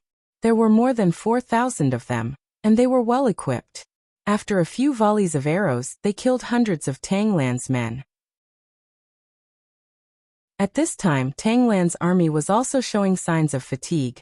However, there were more and more soldiers outside the mansion, and the flags of the Iha nation were joined together. At noon, the crowd parted.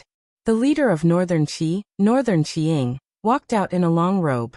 He cupped his fists and smiled. Tang Lan, Duke Lan, Your Highness, I have come to send you on your way. Chapter 609. Northern Qi Eagle? Tang Lan leaned on his long sword and laughed shakily. 10 years ago, I came to Bailing City once. At that time, the power of the heavenly book had not yet awakened. You were just a servant boy who served tea. Now, you are already the Prime Minister of Iha Kingdom. Ha ha ha. The tides of life change in an instant. Northern Qi Eagle, do you want my head as a gift to Qini? Why not? The wrinkles on the Northern Qi Eagle's face were about to bloom from his smile. Tang Lan, you have been immersed in power and wealth. You never thought you would end up like this, right? Once the cunning hare is dead, the hound is cooked. It has always been like this. You hold great power and make Qin suspicious. It is reasonable for you to end up like this. If you know what's good for you, obediently hand over your head. I can still spare your subordinates on account of your virtue and prestige.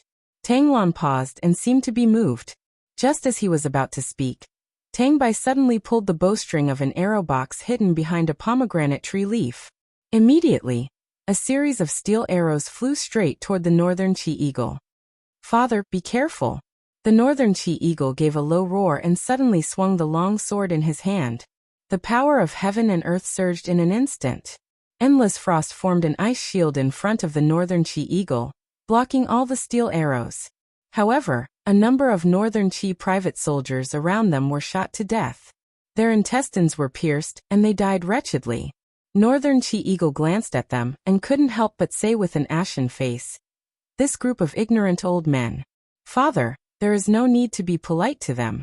Just kill them. Tang Lan cannot escape." Yes. The Northern Qi Eagle looked coldly in the direction of the manor and said, "Advance with the shield formation. Be careful of their arrow boxes." Yes. In reality, Tang Lan only had 2 arrow boxes. They had come in a hurry and had no time to bring more. Tang Bai had already made up his mind to kill, and did not want to drag out an ignoble existence. This made Tang Lan feel helpless and pained. These old generals were all battle-hardened family soldiers of the Seven Seas Tang sect. Now they were all going to die here for no reason, and become gifts from the Northern Qi government to Qin. How ironic was this? Archers, fire! Tang Bai roared. He held a steel knife in his hand, and stood guard outside the door. He did not budge an inch as he looked at the Northern Qi private army outside. He roared, "Fiery tome release." The 3 heavenly tomes exploded in an instant. Raging flames engulfed the dozens of private soldiers who were attacking outside the mansion. However, the opponent's counterattack was even fiercer. The Northern Qi mansion was the most powerful family of heavenly tomes in the Iha kingdom. Naturally, they would not be lacking in heavenly tomes. A group of family generals rushed over and raised their weapons. Suddenly, a storm, raging flames, and frost swept up the walls of the mansion, killing the archers there one by one. Wretched screams filled the air. The Prince of Jinnan's mansion was very sturdy and well fortified. There were even 4 tall watchtowers inside the mansion. At this moment, 100 archers entered the watchtowers and shot down from above. This created a great deal of pressure for the Northern Qi people outside the city. Tang Bai also ordered people to find oil from the mansion's kitchen and pour it outside. He ordered a fire and also delayed some of the opponent's attacks. But the Northern Qi people's slow attack did not mean that Tang Lan's army could win. Tang Lan and Tang Bai both knew that the Northern Qi mansion's military power was not less than theirs. They also had the support of all the noble families and nobles in the city. In reality, Tang Lan's army was fighting alone. There was no chance of victory. Their current resistance was only delaying. Tang Lan's muddy eyes were filled with confusion. Sitting under the eaves, he watched the endless arrows fall into the courtyard. He said, "Tang Bai, I'm going to sleep for a while. When the Northern Qi people attack call me." "Yes, Your Highness." When Tang Bai turned to look, he was frightened by Tang Lan's expression. For the first time, despair and confusion appeared on Tang Lan's face. 500 li away, on a small path outside the forest, dust billowed. The travelers and caravans on the road all made way. A line of 5,000 light cavalry of the National Army galloped past, kicking up a cloud of dust. Tang Xiaoxi, dressed in a deep purple princess cloak, tightly gripped the reins of her snow-pear warhorse. She rushed at the front of the formation. Her beautiful face was full of fatigue and anxiety. After 2 days and 2 nights of continuous travel, she was almost exhausted. To the side, Tang Jin looked at Tang Xiaoxi's appearance and couldn't help but say, "Princess, we've been traveling for too long. Many of the soldiers can't take it anymore. Why don't we rest for the night and leave tomorrow morning? That way, when we reach Bailing City, we can preserve some of our strength and battle power." "No." Tang Xiaoxi's elegant brows furrowed. Thinking of Tang Lan's situation in Bailing City, she couldn't help but feel as if a knife was twisting in her heart. Slowly she said, "Grandfather shouldn't have ended up like this. I can't just watch him throw away his life. We must reach Bailing City as quickly as possible. We must march through the night. We must reach Bailing City before sunrise tomorrow." "Yes."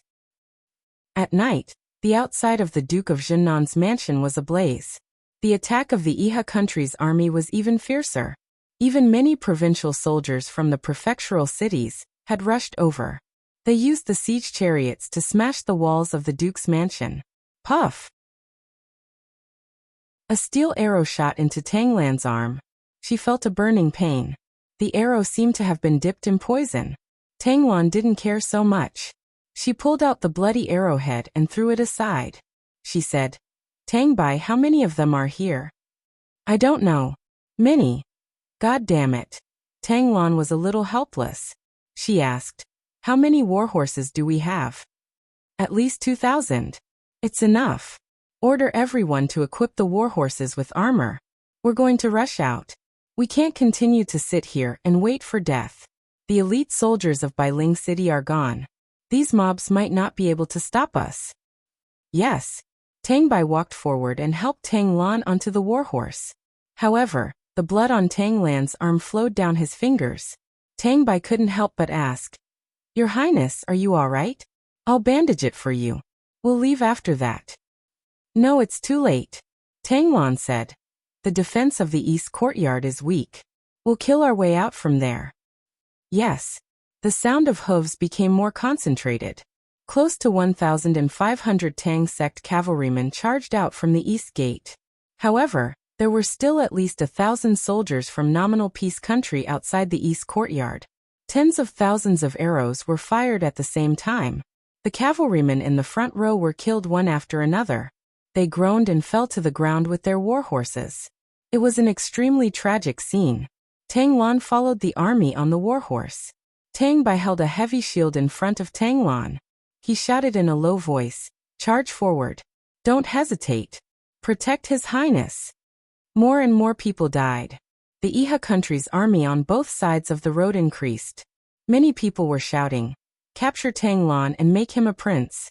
Whoever seizes Tang Lan's head will be rewarded with 10 million gold and be made a marquis." Pft. The arrows were swift and fierce. In the blink of an eye, 2 arrows shot into Tang Bai's abdomen armor, which wasn't protected by the shield. He let out a muffled groan but didn't say anything. He slashed the arrows with his steel blade and left the arrowheads in his body. He continued to protect Tang Lan as he charged forward. The Prince of Zhennan's residence was about 5 kilometers away from the North Gate. However, this distance was like a road of death. They fought all the way until dawn when they finally saw the North Gate in the distance. Tang Bai's face was pale. He said, Your Highness, we're about to break out of the encirclement." Yes, Tang Lan's face was ashen. He had lost a lot of blood from his arm. He said, "The gate will definitely be heavily guarded. Send an elite team to kill our way out and climb the gate. Also, see if there are any Imperial reinforcements in the distance." "There won't be any reinforcements," Tang Bai mumbled. "The Empire has already given up on us old fellows." Tang Lan trembled slightly. At this time, a young and valiant general of the Tang family led a few dozen men and dashed forward. Their swords danced in the air, cutting the Iha soldiers who were blocking their way into pieces. The moment he climbed up the gate, he was covered in blood and his chest was full of arrows. At this time, the first rays of dawn appeared. A ray of sunlight fell on his face, as if it was shining on a new dream. Under the light of dawn, he saw a row of cavalry in the distance. The purple Yinhua war flag and the 7 Hearts begonia war flag fluttered in the air. He couldn't help but tremble. He turned to look at Tang Lan and said, "Your Highness, reinforcements are here." "Reinforcements?" Tang Lan was excited. "Who is it?" "It's the flag of the kingdom guarding army. Princess Shi is here. Your Highness, Princess Shi is here to save us." "Great, open the gate." Yes. But right at this moment, a figure suddenly descended from the sky, raised his hand, and chopped off the Tang family's young general's head, sending it flying. Fresh blood splattered all over his face. It was none other than Luo Lan's disciple, the Saint Realm powerhouse, Han Jun. Han Jun licked his bloody palm and smiled. "Men, seal the gate. Kill them all. Don't leave a single one alive." The 7 world palaces had sent out their troops. Dozens of Heaven Realm and Saint Domain experts charged into the crowd, and in the blink of an eye, they had killed nearly 100 Tang clan soldiers. Han Jun's face was filled with rage as he bellowed, "Kill them! Kill them all! Leave Tang Lan's head for me." "Yes." Tang Lan's face was ashen. Looking at the tall city walls in the distance, he couldn't help but cry out in pain. He clutched his chest and cried, "Xiaoxi, my good Xiaoxi, grandfather will not be able to live to see you again." Tang Bai hurriedly grabbed the reins of Tang Lan's war horse and shouted, "Men, protect His Highness and charge back." There were not many people left in Tang Lan's army. A few dozen people had died under the sharp arrows. In the end, only Tang Bai and Tang Lan, the 2 old generals, were left galloping through the streets filled with soldiers and civilians of Iha Nation. It was a mess. Jiu, the war horse whinnied. Tang Bai's war horse lost its front hooves and fell to the ground. Following that, the war horse carrying Tang Lan also fell to the ground. Tang Bai hurriedly helped the bloodied Tang Lan up. He was so anxious that tears fell from his eyes. Duke Lan, subordinate is useless, subordinate is useless." Tang Lan slowly shook his head. "Old friend, we tried our best." A group of Iha Nation's civilians surrounded them. Some of them were holding a blacksmith's hammer, some were holding a hoe, and some were holding a tailor's scissors. Their faces were twisted with hatred. One of them said, "That old man is Tang Lan. He is the one who wants to overthrow Iha Nation and make us the Empire's dogs again. Kill him! Kill him!" They got closer and closer. Tang Lan and Tang Bai sat back to back on the ground. They couldn't help but burst into laughter as tears rolled down their cheeks.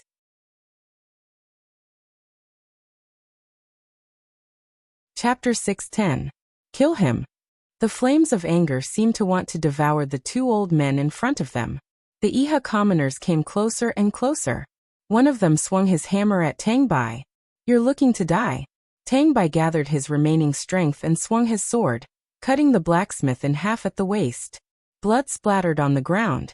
"Murder! Murder! These dogs of the Empire have gone mad. They're killing people. Kill him." T. Tangbai looked angrily at the Iha commoners and said, "You killing people is not murder, but is it unforgivable for me to kill people? Hypocritical Iha, hypocritical Chin-e, you lowly and pitiful foolish commoners. Kill him! Kill him!" The commoners' cries grew louder and louder. Outside the crowd, the people from Northern Qi had already arrived. The Northern Qi eagle spurred on his warhorse with a group of private soldiers beside him. Beside him, the Northern Qi Bai said, "Father, these commoners want to kill Tang Lan and steal his credit. What should we do?" The Northern Qi eagle's lips curled up. "Let them kill him. It will be difficult to go against the public's anger. Besides, there is an ancient saying, the hearts of the people come first. If we can win the hearts of the people, what is a mere Tang Lan's head worth? Wait until they kill Tang Lan, then you can go and steal his head." "Yes, I understand. Tang Lan die. Tang Lan die." No one knew who suddenly shouted this, but more and more people followed suit. Tang Lan's consciousness was already beginning to fade. He forced himself to open his eyes and looked at the angry faces before him. Suddenly, he laughed and used his sword to support his body as he stood up. Looking at the commoners, he said, "The late emperor, Qin Jin, once said, 'The hearts of the people come first.'" Qin Jin was a benevolent person and did not want to kill too much. Now I, Tang Lan, finally understand this principle. So, the late emperor Qin Jin was the true wise ruler. Ha ha ha, if not for Qin Yi, how could the late emperor have been killed? You people of Iha were originally citizens of the empire. Now that you want me to die, I will grant your wish. If I can give you a lifetime of glory, then I will offer my head to you. My granddaughter, Tang Xiaoxi, is just outside the city. I hope she won't start a massacre on you trash, ha ha ha." Whoosh! The saber slashed across Tang Lan's throat, leaving a long gash. Blood immediately spurted out. "Your Highness? Your Highness!" The old General Tang Bai's entire body trembled. Only now did he come to his senses. He hurriedly hugged Tang Lan's body and desperately pressed his palm against Tang Lan's neck. He shouted, "Why are you doing this? Why are you doing this?" Tang Lan's entire body convulsed as blood gushed out of his mouth. He wanted to say something, but no words came out. He could only use his hands to grab onto Tang Bai's shoulder armor. A few seconds later, his hands fell to the ground, and his life force was completely drained away. "Your Highness!" Tang Bai raised his head and shouted at the top of his lungs. Outside the 100-ridge city, Tang Xiaoxi, who was galloping on her horse, could already see the billowing clouds in the 100-ridge city. Suddenly, her heart skipped a beat, and she even found it hard to breathe. She clutched her chest and said, "Tang Zhen, lead the army outside the city and wait for my news. I'll enter the city first, don't act rashly." The flag of the Iha nation was fluttering on the city walls, which meant that the city had fallen. "Princess, don't be rash," Tang Zhen hurriedly said. But how could Tang Xiaoxi listen to his advice? She galloped to the foot of the city, and the Iha nation's guards on the city wall immediately shouted, "Men, release the arrows!" Tens of thousands of arrows shot out at the same time, and the flames grew brighter. Tang Xiaoxi had already entered her nine-tailed transformation state. She suddenly jumped off the horse's back, and the fire god seal in her palm landed on the city gate. It melted the iron and flew in. Behind her, the pitiful snow pear warhorse was directly shot into a hedgehog, and it died miserably at the foot of the city. "It's Tang Xiaoxi, block her!" The people in the city shouted loudly. But at this moment, Tang Xiaoxi's spiritual sense could clearly sense that Tang Lan's life force was rapidly disappearing. Her heart was in a mess, and she exploded with a terrifying power. Flames swept out, and instantly, 3 Heaven Realm experts from the 7 world palaces were burned to ashes. In the air, the Holy King Realm powerful being, Hanjun, let loose an enraged roar, and a frost-covered palm descended from the sky. Do you think you can do whatever you want in the Empire? Tang Xiaoxi, hand over your life. Whoosh. Flames rose into the sky, and when Tang Xiaoxi raised her head, Han Jun's heart shuddered involuntarily. There was no emotion in her beautiful golden eyes, and in the next instant, flames engulfed Han Jun. Tang Xiaoxi's fire god seal crashed heavily into Han Jun's abdomen. Bam! Monarch battle flames erupted, but Han Jun was only injured, not killed. The battle armor on his abdomen quickly reformed, and an extremely tough layer of frost appeared over his skin. This was also one of the main reasons why he was able to withstand Tang Xiaoxi's attack. Hey, you want to kill me? Han Jun abruptly unleashed a palm strike toward Tang Xiaoxi's back. However, in that instant, a cold smile flashed through Tang Xiaoxi's golden eyes. All of a sudden, she slowly spread open her fingers, and a series of crimson energy claws extended from her fingernails. Tang Xiaoxi abruptly rushed forward, and all 5 of her crimson claws pierced into Han Jun's abdomen, before abruptly pulling them apart. Ah! Han Jun let loose a howl of anguish as he crashed heavily into the ground in the distance, and he died in the blink of an eye.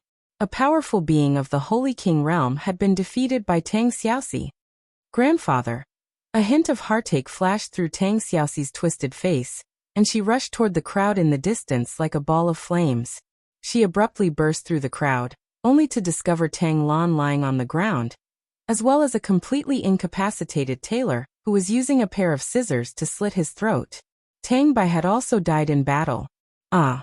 Tears streamed down Tang Xiaoxi's face, and she felt as if she had fallen into an abyss. She slowly walked over and knelt beside Tang Lan's body, sobbing loudly. Grandfather! Grandfather! Xiaoxi is unfilial. It's all Xiaoxi's unfilial. Wisps of golden smoke swirled around Tang Xiaoxi, as if forming a force field. She slowly raised her arm, and a golden light shot out, directly piercing through the tailor's heart. His eyes widened in disbelief, unable to believe that this beautiful young lady would suddenly kill him. Tang Lan's head is worth 20 million Jin coins. Cut off Tang Lan's head, and you will be rewarded with a title of 10,000 marquis. Go if you want to become a high-ranking official. Now is the time. The surrounding crowd continued to clamor, but as Tang Xiaoxi knelt beside Tang Lan's body, the crowd was somewhat fearful. However, no matter how fearful they were, she was just a young lady, so what could she do? As a result, the crowd surged forward. The citizens of Iha country seemed to have lost their minds, and their eyes were filled with the desire for power. They all knew that as long as they killed the young lady in front of them, they would obtain supreme status. Not only the mercenaries and hunters wanted to kill her, but even the women carrying egg baskets and green onions also wanted to fish in troubled waters. Chop off Tang Lan's head. Young lady, go away, this has nothing to do with you. Yes, young lady, go away, we don't want to kill you. The crowd moved closer and closer, and the nearest hoe was less than a meter away from Tang Xiaoxi's head. Tang Xiaoxi raised her delicate and beautiful face, looking at the crowd blankly, and murmured, Grandfather is already dead. Why do you still want to chop off his head? Because his head is worth a lot of money.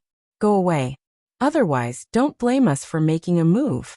Tang Xiaoxi suddenly laughed, looking up at the sky, laughing especially sinisterly, and her beautiful face twisted again. A touch of golden light seeped into her eyes, and the 9 flame tails behind her swayed slowly. She said softly, If you want to die, then come at me. Go. Kill this ungrateful little bitch. Kill her. The crowd waved their weapons and rushed forward, but Tang Xiaoxi suddenly opened her palm, and suddenly a huge blood-red claw swept across, almost dismembering the group of people in front of her. Blood splattered all over the ground, and also on Tang Xiaoxi, but she seemed to be unable to feel it. What she wanted to do was kill whoever dared to touch Tang Lan's body. She's not human. She's a demon. Kill the demon. Slay the demon. The crowd continued to surge forward, and it was unknown how many people dared to rush toward Tang Xiaoxi. Puff. The sound of bodies shattering rose one after another. Tang Xiaoxi raised her palm, and the 9-tailed claws were filled with divine power. No matter how many people came, they must die. She was lost. At this moment, Tang Xiaoxi was lost in the slaughter, and her arms kept moving, turning the crowd into a sea of corpses. Blood filled the Bailing city, and soon, the news spread through the streets and alleys. Everyone knew that a demon had appeared in the Bailing city and was killing people. But humans were like this, and the stranger they were, the more people rushed toward where Tang Xiaoxi was. What happened to me? Yihai had already turned into a sea of blood. Tang Xiaoxi dejectedly knelt in the sea of blood, hugging her head and crying bitterly. I killed many innocent people. I am a bad woman. The voice sounded again. They are just a group of lowly people who want to use your grandfather to exchange for fame and status. They all deserve to be killed, and you don't have to blame yourself. Tang Xiaoxi, you are a god, and they are humans. These lowly humans were originally your slaves, and it doesn't matter if you kill them. Kill, kill, kill. More blood can make you stronger. No. Tang Xiaoxi shook her head quickly and said while crying, I don't want to kill people. I don't want to be a bad woman. Do you have a choice? The bewitching nine-tailed figure stepped out of the Yihai and laughed.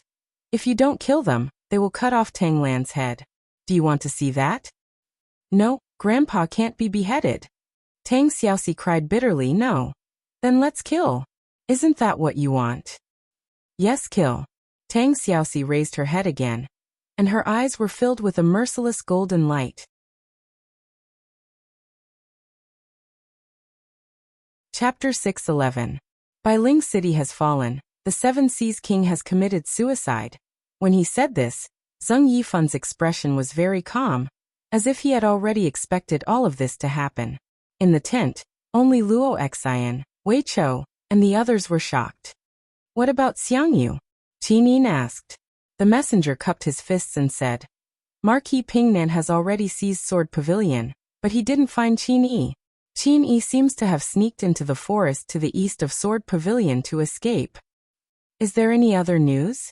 Qin Yin asked softly. Zheng Yifan said, Your Highness, Long Qianlin has led 200,000 troops to Lingnan province.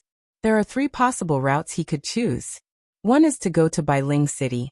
Another is to Sword Pavilion, and the last is to go to the forest to find Qin Yi. No matter which route he takes, we can't act rashly. Long Qianlin's 200,000 troops aren't that easy to deal with. I understand. At this moment, the messenger said hesitantly, Your Highness, there's another news from Yushu. What news? Princess She has led 5,000 elite troops to attack Bailing City to protect the Seven Seas King. Just yesterday, Princess She entered Bailing City alone to protect Tanglan's body. We don't know the situation until now. What? Qin Yin couldn't help but stand up.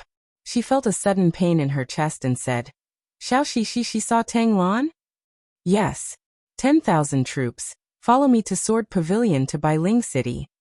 What? Su Muyin was stunned and said with an intense expression, Xiao Yin, you can't. Bailing City has already fallen into the hands of Iha country. Luo Lan and Ouyang Yan, these 2 strong enemies, haven't made any moves yet. We can't act rashly. If you go to Bailing City rashly, it's no different from throwing your life away. No, I want to go to Bailing City. Qin Yin's eyes were red as if she was about to cry. I will pay for the sins I have committed. I can't let Xiaoxi take the punishment for me. No one should try to persuade me. This is an order. Big brother you, lead the Longdan army camp and stay here to block the Qianfeng army. Is that all right? Yes. Lin Muyu nodded. Her heart was filled with mixed feelings as she said, We must bring Xiaoxi back safely. Also, the advance party of the demon race has already begun to attack Dubhe province. Zheng Yifan cupped his fists and said, Your Highness, this old official thinks that we should send troops to reinforce Dubhe province first. Your Highness shouldn't abandon such a huge Dubhe province for Princess Shi. Stop it. Qin Yin raised her voice and said, I will never let Xiaoxi down. That's it. Send your troops and follow me. If you don't want to, I will go alone. Your Highness. Su Muyin muttered, I shall follow you. On the 26th day of the 2nd month in the year 7736 of the Empire calendar, after Qin Yin's 10,000-strong army passed through the Sword Garret, the old General Su Muyin fell seriously ill from a cold. That night, the cold wind howled. It was rare for a spring night to be so cold. Inside the tent, the candlelight flickered. Su Muyun's old face was heartbreaking under the candlelight. Qin Yin sat at the side with red eyes. She held Su Muyun's hand, tears streaming down her face. It's a pity. Su Yu isn't here. Su Muyun coughed violently and said, I seem to have seen a scene from 20 years ago. I saw Su Qin, Su Yu and Xiao Yin's mother, Su Yun. They are all still here. I saw the Emperor Qin Jin's favor descend upon the Su family. I saw the day you were born. Grandfather, stop it. Qin Yin's tears fell like rain. No, let me say it. If I don't say it now, I won't have the chance to say it in the future. Su Muyun held Qin Yin's hand tightly and said with a dejected expression, I'm not a good grandfather. For the sake of the Su family, I've done many things that let the Qin family down. Xiao Yin, don't blame grandfather. As the saying goes, when a man is about to die, his words are kind, and when a bird is about to die, its cry is sorrowful. Grandfather, cough cough cough. Grandfather has worked hard in this life so that the Su family can rise again, so that the Su family can continue to prosper. But the more I walk down this path, the darker it gets. I can't see the end, and I can't see hope. Only now, grandfather finally understands. Cough cough cough. Su Muyun coughed out a pool of blood and panted heavily. He was on the verge of breaking down. After resting for a while, he continued. I finally understand, Xiao Yin, you are my future. You are a descendant of the Su family. Half of the Su family's blood flows through your veins. Why was I so foolish and did so many foolish things? If I had known this would happen, I definitely wouldn't have allowed Qin Jin to head to the fairy lake. I will never be able to repay my mistakes. Qin Yin sobbed and said, Grandfather, don't say it anymore. Xiao Yin knows that grandfather will always be a loyal subject of the Cloud Middle Province. Su Muyun, you will always be. I know it, and father definitely knows it too. No, there is no such thing as a loyal subject in this world. Su Muyun's smile was extremely miserable. He said, I hate Qin Jin for wanting to kill Su Qin so ruthlessly. That was my only son. Xiao Yin, can you forgive grandfather? Yes, I can. Qin Yin said as she sobbed. All right, Luo Xian, come here. Luo Xian walked to the bed and knelt on the ground. Her eyes were red. Father. Luo Xian, my son. Su Muyun panted heavily. Swear here that you will forever be loyal to the Qin family and to the empire. Yes, Luo Xian swears that I will forever be loyal to the Qin family and to the empire. Good. Su Muyun revealed a gratified smile, but this smile also slowly froze on his face. Su Muyun died of illness. At this point, the two most powerful subjects of the Qin Empire, Tang Lan had committed suicide and Su Muyun had died of a cold during the march. The era of the two dukes ruling the Qin Empire had finally come to an end. At noon on the 27th day of the second month of the empire's calendar, Qin Yin met up with Xiang Yu. A total of 60,000 soldiers arrived outside Bailing City. They met up with Tang Zhen's 5,000 men who had been attacking the city for a long time. Your Highness. Tang Zhen dismounted and walked on the muddy road outside the city. He cupped his fists and said, Bailing City is very sturdy. The 7 world palaces have sent reinforcements. Now, in addition to the 50,000 men gathered by the Northern Qi Prefecture, we have not been able to attack for a long time. What should we do? Is there Xiao Yin's Xiaoxi? Not at the moment, but I heard that Princess She killed many people in the city. Many people. I will enter the city first. You guys continue to attack. Qin Yin said lightly. Luo Xian hurriedly said, No, wait, Your Highness. It is too dangerous for you to enter the city alone. No, I have no other choice. Qin Yin slowly untied the belt of the Empress's cloak and threw the luxurious cloak into the mud. She left behind her sword and charged forward with a light shout. With a bang, under the impact of Qin Yin's divine power, a crack appeared in the air. She disappeared in an instant. The god-level expert's ability to shatter the void shocked Xiang Yu, Luo Xian, Tang Zhen, and the others. Swoosh. When she reappeared, she was already in the city. However, What greeted her eyes were piles of corpses. Flies were flying around, and her nostrils were filled with the strong smell of blood. Qinin couldn't help but feel a pain in her heart. She flew through the air, and saw that the street was already filled with corpses.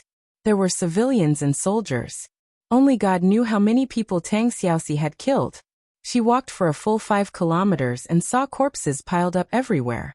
In the distance, tyrannical forces rose and fell. There, a beautiful demon fox was waving her arms, and the blood-red claws that were several meters long tore the mercenaries' bodies into pieces. Oof! Tang Xiaoxi opened her mouth, and a pair of exquisite fangs pierced into the neck of a mercenary, ruthlessly tearing off a piece of flesh. She spat it out, and at the same time, she also sensed the arrival of an expert. She raised her head, and her golden eyes looked at Qinin, who was standing in the air. Suddenly, the corners of her mouth rose and she laughed. Qinin, are you here to see a joke? Xiaoxi. Qinin was dumbfounded. She instantly felt as if a knife was twisting in her heart. I didn't. Really? Tang Xiaoxi burst into laughter. Her laughter was extremely ferocious, and her eyes were filled with wildness as she said, You asked my grandfather to bring only one person to guard Bailing City. How vicious is it to kill someone with a borrowed knife? Qinin, you despicable woman. How much better are you than me now? Haha. Are you going to kill me? Come on, I heard that your cultivation has improved a lot. Let me see. The Tang Xiaoxi in front of her was obviously not the Tang Xiaoxi anymore. Xiaoxi don't. Qinin was trembling all over. Come on. Tang Xiaoxi suddenly shouted, and the flames on her body surged. She entered the state of transformation. She jumped up, and her blood-red claws came down heavily from the air. Qinin subconsciously gathered her strength, and a celestial dragon crystal was placed in front of her chest. Bang! The two divine powers collided. Tang Xiaoxi's blood-red claws were no match for the celestial dragon crystal, and were broken. However, this was just a body of energy. She waved her arms and gathered her claws again.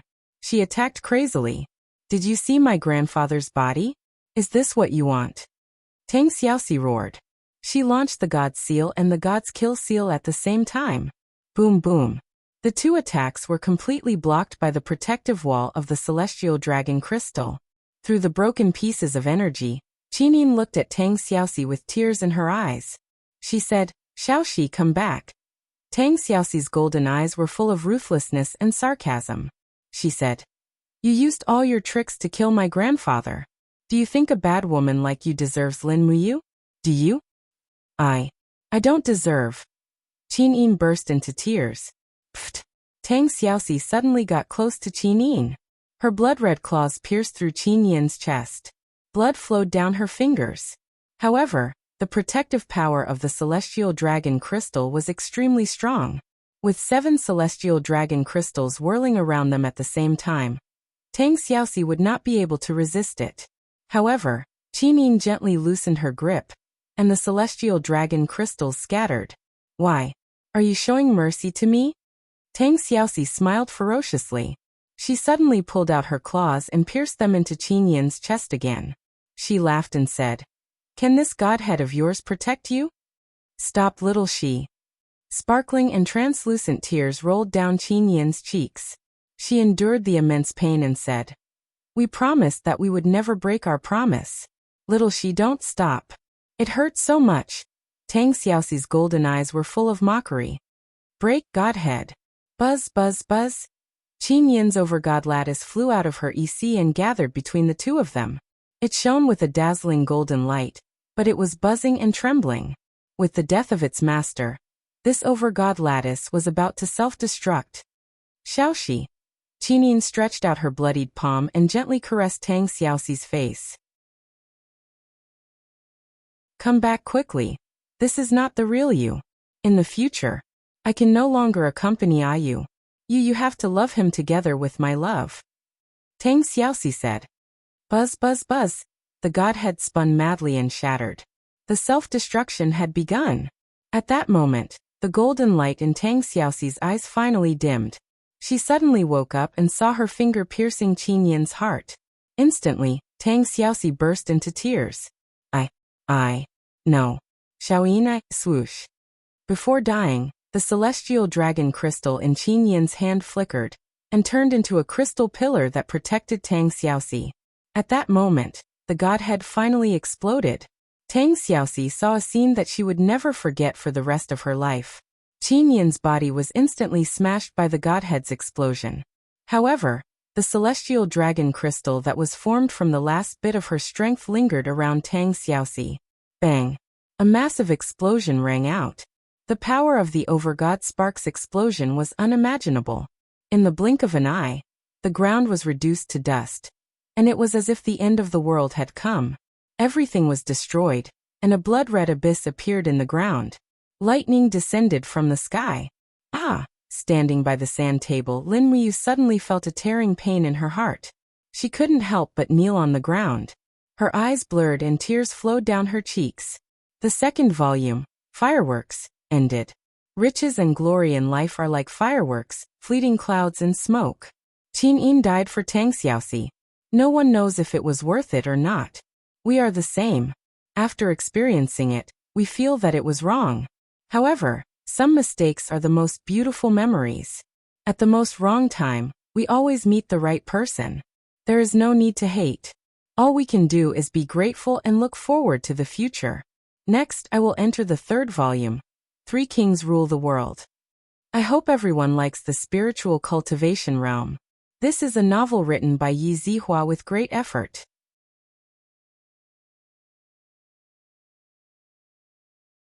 Chapter 6:12. Ah. The ground to the north of the 100-ridge city continued to collapse, and fiery red magma rose from below. Strands of golden holy light lingered in the surroundings. 20 miles of the 100-ridge city had collapsed, and the northern part of the 100-ridge city had completely turned into a living hell. In the sky, flames soared into the sky. Tang Xiaoxi held her head and let out a heart-wrenching scream. Killing Qin Yin with her own hands was an unimaginable pain to her. She would rather be the one killed instead. Swoosh! A strand of blood-red light seeped out of Tang Xiaoxi's eye and condensed into a human body. Just as she was about to leave, Tang Xiaoxi suddenly opened her eyes and stared at her with a pair of golden eyes full of killing intent. Bastard, do you still want to leave? She opened her palm, and a fiery fox claw suddenly caught Yaoji, who was trying to escape. Ah! Yaoji was just a demon with a spiritual body. Originally, her body could not be controlled by the power of the mortal world. However, at this time, there were strands of golden flame divine power flowing between Tang Xiaoxi's fingers. The divine power could capture everything in the world, including spiritual bodies. For a moment, Yaoji kept screaming, and her body quickly curled up in Tang Xiaoxi's palm. God Emperor, save me! Saint Master, save me! Yaoji screamed at the top of her lungs. Bang! Blood splashed. Tang Xiaoxi turned into a 9-tailed fox and squeezed Yaoji's body into a pile of flesh and blood. Looking up, she saw 2 people standing in the sky. They were the Devil Emperor and the Saint Master of the Devil Clan. At this time, the Devil Emperor and the Saint Master were surrounded by Master Devil power. They were ready to take action as if they were facing a formidable enemy. Tang Xiaoxi understood everything in an instant. She lowered her head and cried silently. She murmured, "It's you, who deliberately made me kill Xiaoyin and used this despicable spiritual body to bewitch my heart. Is it you?" The Devil Emperor stared at Tang Xiaoxi and said, "Yes, it's us." The Demon King stared at Tang Xiaoxi and said, "That's right, it's us. But you have to understand our painstaking efforts. 9-tailed, you are a monster, and our divine race is called the demon race by the humans. That's right, we all have a demonic nature. You and I are a family. Now that the human race is becoming stronger, the divine race needs your strength, and you also need the protection of the divine race. You have no choice. 9-tailed Tang Xiaoxi, you belong to the divine race. In your dreams." Tang Xiaoxi suddenly raised her head, her golden eyes filled with ruthlessness. Flame divine power suddenly burst forth, as if a scorching sun had bloomed in the sky. Arg!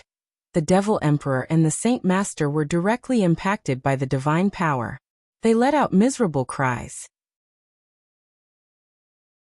When they opened their eyes, Tang Xiaoxi was already in front of the Saint Master.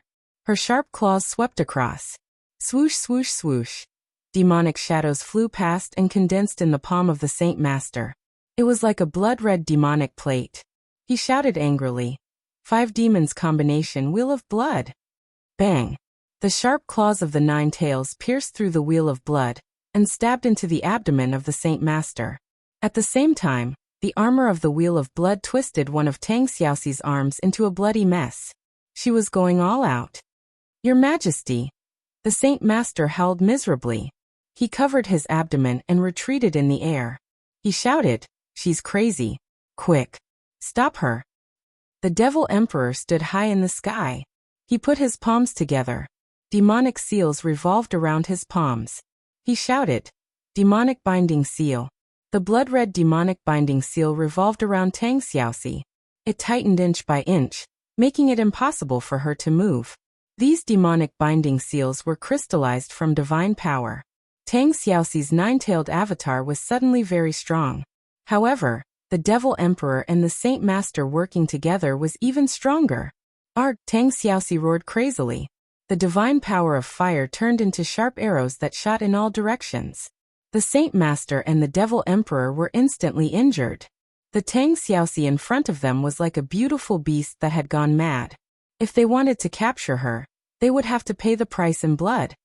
Saint Master! The Devil Emperor's arms and abdomen were pierced by the flames. He could not help but roar. What are you waiting for? Use the 6 demons combination to knock her out. Otherwise, we will all die here. The Sage Master gritted his teeth. The higher level of the 5 demons' harmonious divine art was the 6 demons' harmonious divine art.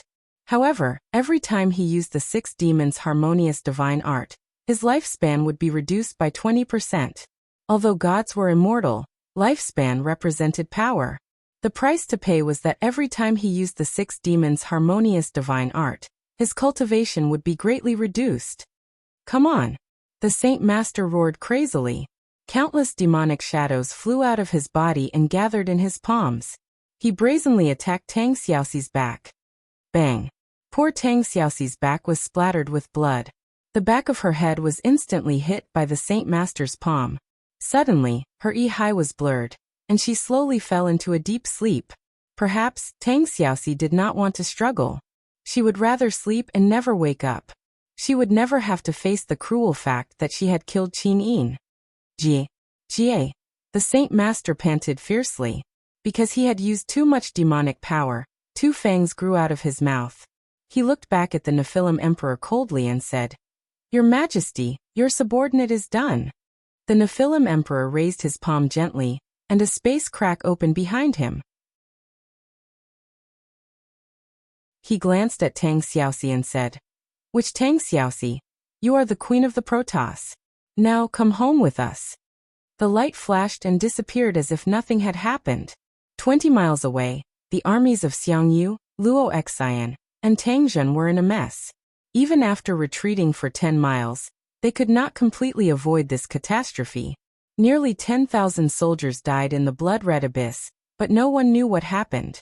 What happened? Tang Zhen held the reins of his war horse, his face ashen.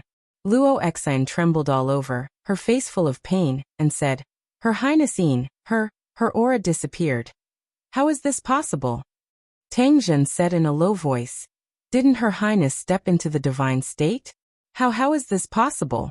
Xiang Yu's cultivation was close to that of a god, and he could sense the divine power around him the best. With a cold gaze he said, I'm afraid, the empire is going to change. After the death of Duke Lan and Duke Yun, Her Highness the Empress seems to be in danger. Her Highness is a god, but her divine aura disappeared completely. There is only one possibility. Her godhead has been destroyed. Godhead destroyed? What does this mean? Tang Zhen murmured.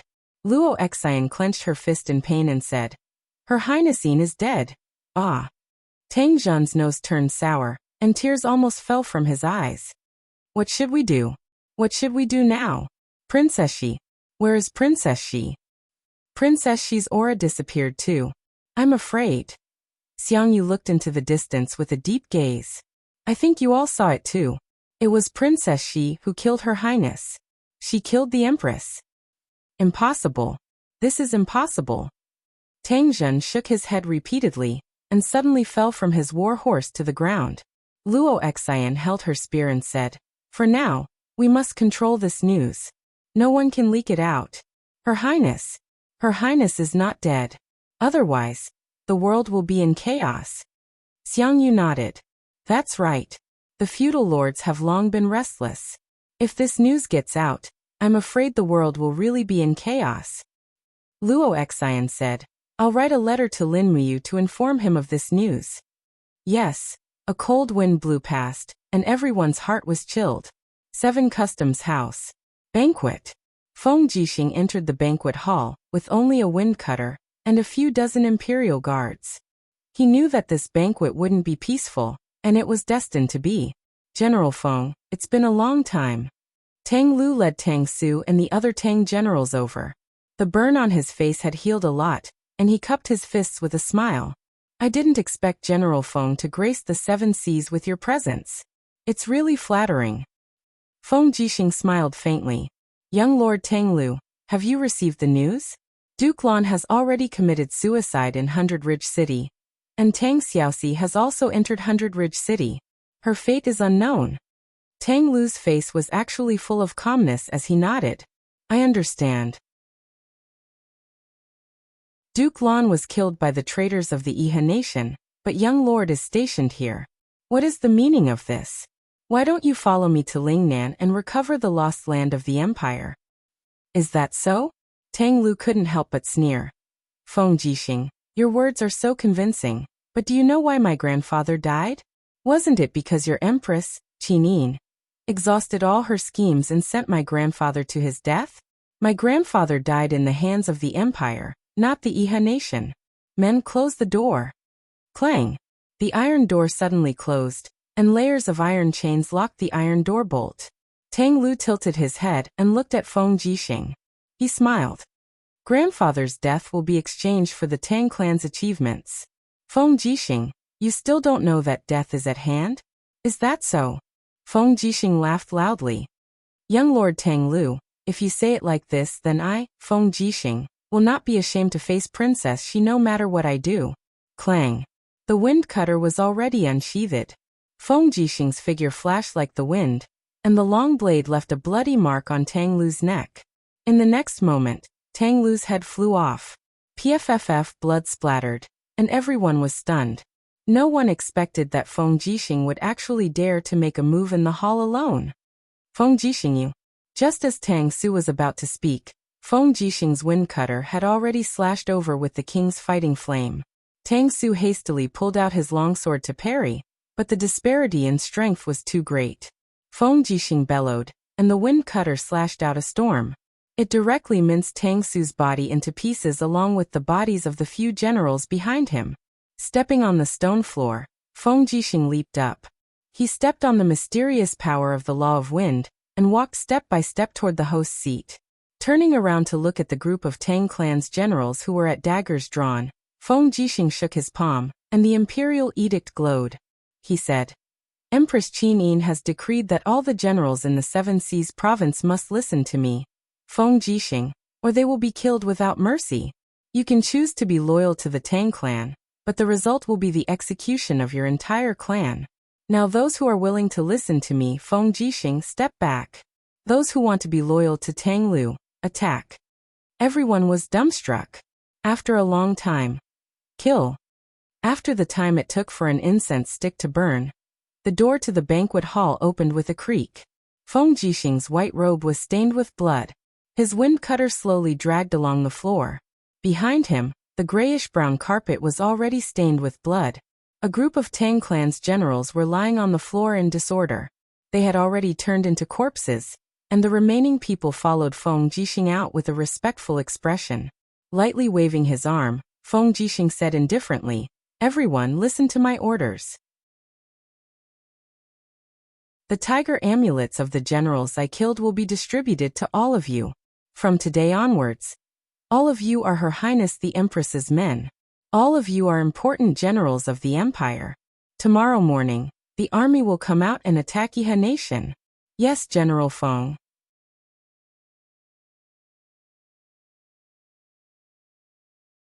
Chapter 613. On the 27th day of the second month, in the dense forest of East Mountain in Lingnan Province, the majestic army of the empire stopped at the foot of the mountain. Long Qianlin rode up the mountain to welcome Qin Yi. After the crushing defeat at Songlin Valley, Qin Yi's hair had turned white as if it was covered with a layer of frost. Long Qianlin dismounted and knelt on the ground. "I came late, please forgive me, Commander." "Commander Long, please rise." Qin Yi personally helped Long Qianlin up, his eyes were filled with gratitude. "Commander Long has brought 200,000 men, leaving such a strong force for our Iha country. It is a great merit." Long Qianlin looked up at Qin Yi. "Commander, has Marshal Ji Yao really surrendered to the enemy?" "Yes." Qin Yi nodded. "I misjudged Ji Yao, he is such a cowardly person." "Commander Long, do you know what happened at Bailing City?" "I know," Long Qianlin said in a deep voice. "Qin Yi has already stepped into the divine state. When she fought with Tang Xiaoxi in the sky above the 100-ridge city, the explosion of power formed a blood-red abyss. The abyss is so deep that you can't see its bottom. It's called the Crimson Abyss. Commander, the Crimson Abyss is still expanding. I'm afraid that the 100-ridge city can no longer be the capital." Qin Yi murmured. "Yes, I have the same thought. According to Commander Long, what do you think we should do?" Long Qianlin said. "Qianfeng's army is in a stalemate with Lin Muyu's army outside Songlin Valley. They have suffered great losses. The demonic race's food supplies are cut off. They will definitely retreat soon. At that time, Lin Muyu will meet up with Xiang Yu, Tang Zhen, Luo Xian and the others. They have at least 300,000 soldiers. Their morale is high, and they have the support of the mysterious cannons. It will be hard for us to win head-on. In my opinion, why don't we go around by Ling City, head for Yu City, and seek help from Venerable Luolan of the Seven World Palaces?" "Commander Long, are you going to give up Lingnan Province?" Lingnan Province was Qin Yi's fief. He naturally wasn't willing to give it up so easily. Long Qianlin then said, "There is no longer any danger in Lingnan Province to defend. Once Lin Muyu, Feng Jixing and Xiang Yu's armies arrive, it will be a flat plain, and with the power of the heavy artillery, we will not be able to fight against them. But Clear Mountain Province and Lingkong Province have high mountains as a barrier, so it would not be easy for them to attack. We must retreat in order to advance, and then send a letter to Marshal Ding Shi in Xiang City. With the East and West coordinating, we will be ready to counterattack the Empire's army." "All right, we'll do as Commander Long says." In the evening, the mighty army of Iha country left the forest and headed straight for Mingshan Province. In the southernmost part of Lingnan Province, surrounded by mountains, stood a magnificent palace. This was the Seven World Palace, Luo Lan's residence in the mortal world. It was also one of the most luxurious palaces in this world. Immortal Sovereign. A disciple knelt respectfully on a praying mat and said, "Master Han Jun has died for his country." "What? Han Jun is dead?" Luo Lan's eyes were cold as she asked, "Are you sure?" "Very sure. He was killed by Tang Xiaoxi in her nine-tailed form, but..." The disciple's lips curled into a smile. "I have good news for you, Immortal Sovereign." "Speak." Tang Xiaoxi vented her anger on Qin Yi and killed Qin Yi. Half of Bailing City was destroyed, and Tang Xiaoxi most likely died in this disaster. Furthermore, according to our information, Qin Yi stepped into the immortal state from the Holy King realm, and the Godhead she condensed was extremely powerful. It should be the Godhead of Heaven's will as recorded in the ancient books. When Qin Yi died, the blood abyss turned into a sea of lava, and Qin Yin's power crystallized from the lava. These crystallized golden crystals filled with spiritual energy, and if you can obtain these crystals for cultivation, you should be able to absorb a portion of the Overgod's power. "Is that so?" Luolan couldn't help but stand up. "Is what you said true?" "Absolutely." "Good. Disciples, follow me to the blood abyss. I want to see the place where Qin Yin's Overgod Godhead fell." Yes. The afterglow of the setting sun shone on the outskirts of the 100-ridge city. Dozens of miles of the blood abyss were evaporating with scorching power. From afar, it looked like a living hell. The people of the 100-ridge city were scrambling to escape. Everyone knew that the blood abyss was still expanding. If they didn't leave, It would be equivalent to waiting for death. Thud, thud, thud, amidst the galloping of a horse, a rider galloped over. When he saw the blood abyss, Lin Muyu felt a lump in his throat, and tears rolled down his cheeks. He could feel the energy pervading the blood abyss. It was the energy of Qin Yin's firmament dragon crystal. Xiaoyin. He dismounted from the horse and knelt at the edge of the blood abyss in a daze. He looked into the depths of the abyss, trembling all over. He curled up there like a wounded beast, howling and crying. No one knew Qin Yin's strength better than Lin Muyu. Given Qin Yin's current strength, it was impossible for her to be killed by Tang Xiaoxi. The only explanation was that Qin Yin would rather be killed by Tang Xiaoxi than hurt Tang Xiaoxi with her own strength. However, Qin Yin and Tang Xiaoxi both died in the blood abyss in the end. Lin Muyu howled and cried like a mad beast. His strength burst forth without any concealment, turning into a strong airflow that swept in all directions. Wave after wave of power impacted the fertile land. There were faint thunders in the sky, and even the earth was slowly trembling in response to Lin Muyu's strength. He had thought that he was the happiest person in the world with Qin Yin and Tang Xiaoxi. However, at this moment, Lin Muyu had lost everything. There was only despair left in his heart. Sir. Wei Chou looked at Lin Muyu from afar. His nose felt a lump in his throat, and tears rolled down his cheeks. Situ Shui was sobbing uncontrollably. While wiping her tears, she asked Situ Sun, "Brother, tell me, why did this happen? Commander is such a good person. Why did God treat him like this?" Situ Sun was silent. After a while he said, "There are many things in the world. Who can say for sure?" At this moment, Lin Muyu suddenly stood up and jumped into the blood abyss. "Sir." Situ Shui was scared out of her wits. "No." Situ Sun and Wei Chou hurriedly flew forward. However, they only saw the rolling golden flames in the blood abyss and the blood-red lava. They could no longer see Lin Muyu's figure. Why? Situ Shui sat at the edge of the abyss and couldn't help but wail. Situ Sun slowly knelt down on one knee and lowered his proud head. "Lin Muyu, you will always be the glory of the empire. I, Situ Sun, am honored to be your subordinate." Wei Chou stood there dumbfounded. He didn't move an inch. It was as if the sky had collapsed. The playful Lin Muyu, the resourceful Longdan army camp commander, the Grand Deacon Lin Muyu of the temple, and the outstanding Lin Muyu of the blood abyss had died just like that. The power in the blood abyss was surging. How many people could survive after jumping into it? Puff! There was a burning pain all over his body. Lin Muyu swam in the boiling lava. His robe was instantly burned, leaving only the armor and weapons protected by the divine seal. His face was full of fatigue and embarrassment, but more than that he was disheartened. What could be more painful than losing Qin Yin and Tang Xiaoxi at the same time? The blood in his yi was getting thicker and thicker, almost suffocating him. In this way, he urged Fushi's divine power to resist the erosion of the blood abyss. Lin Muyu swam to the place where Qin Yin and Tang Xiaoxi both died. In front of him, Qin Yin's breath was getting thicker and thicker. Tears flowed down uncontrollably, splashing into the lava.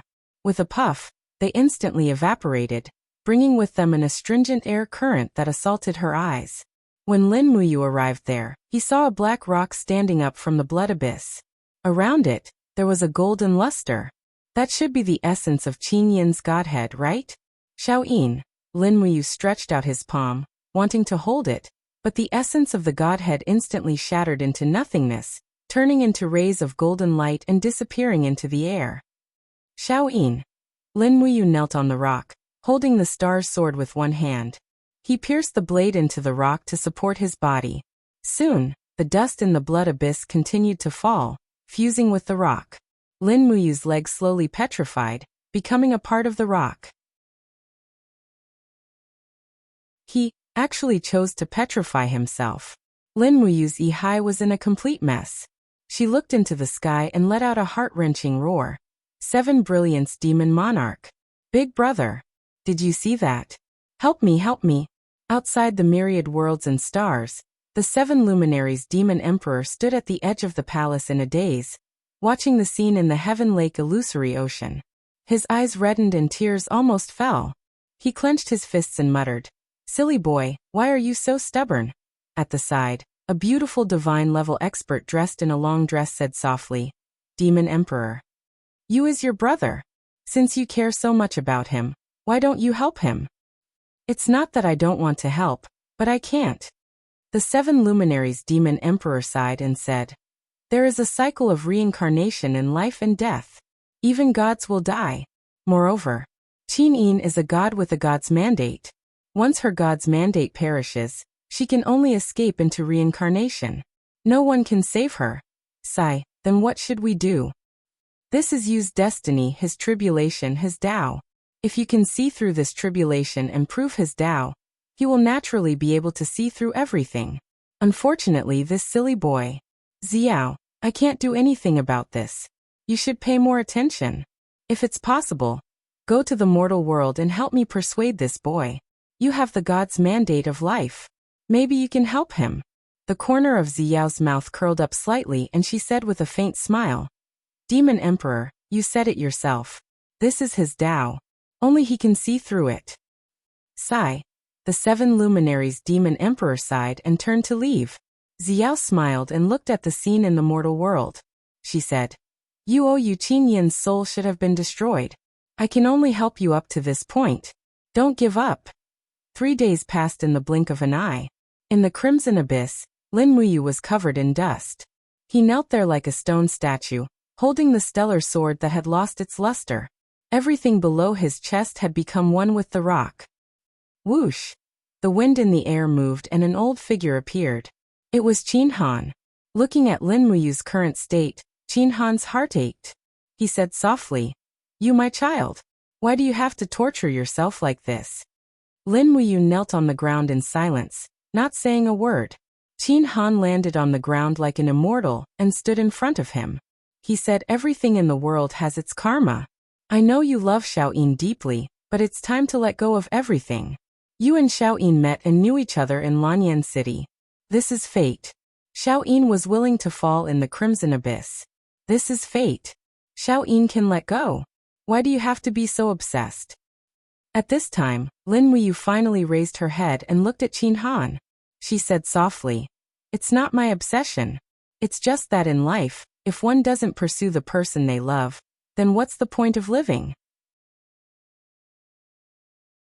Qin Han was silent for a long time. This is your Tao. If you can prove your Tao, you will be able to see the godly state. If you can't see through it, you will make a mistake for the rest of your life. Ancestor is about to ascend to the heavenly realm. You take care of yourself.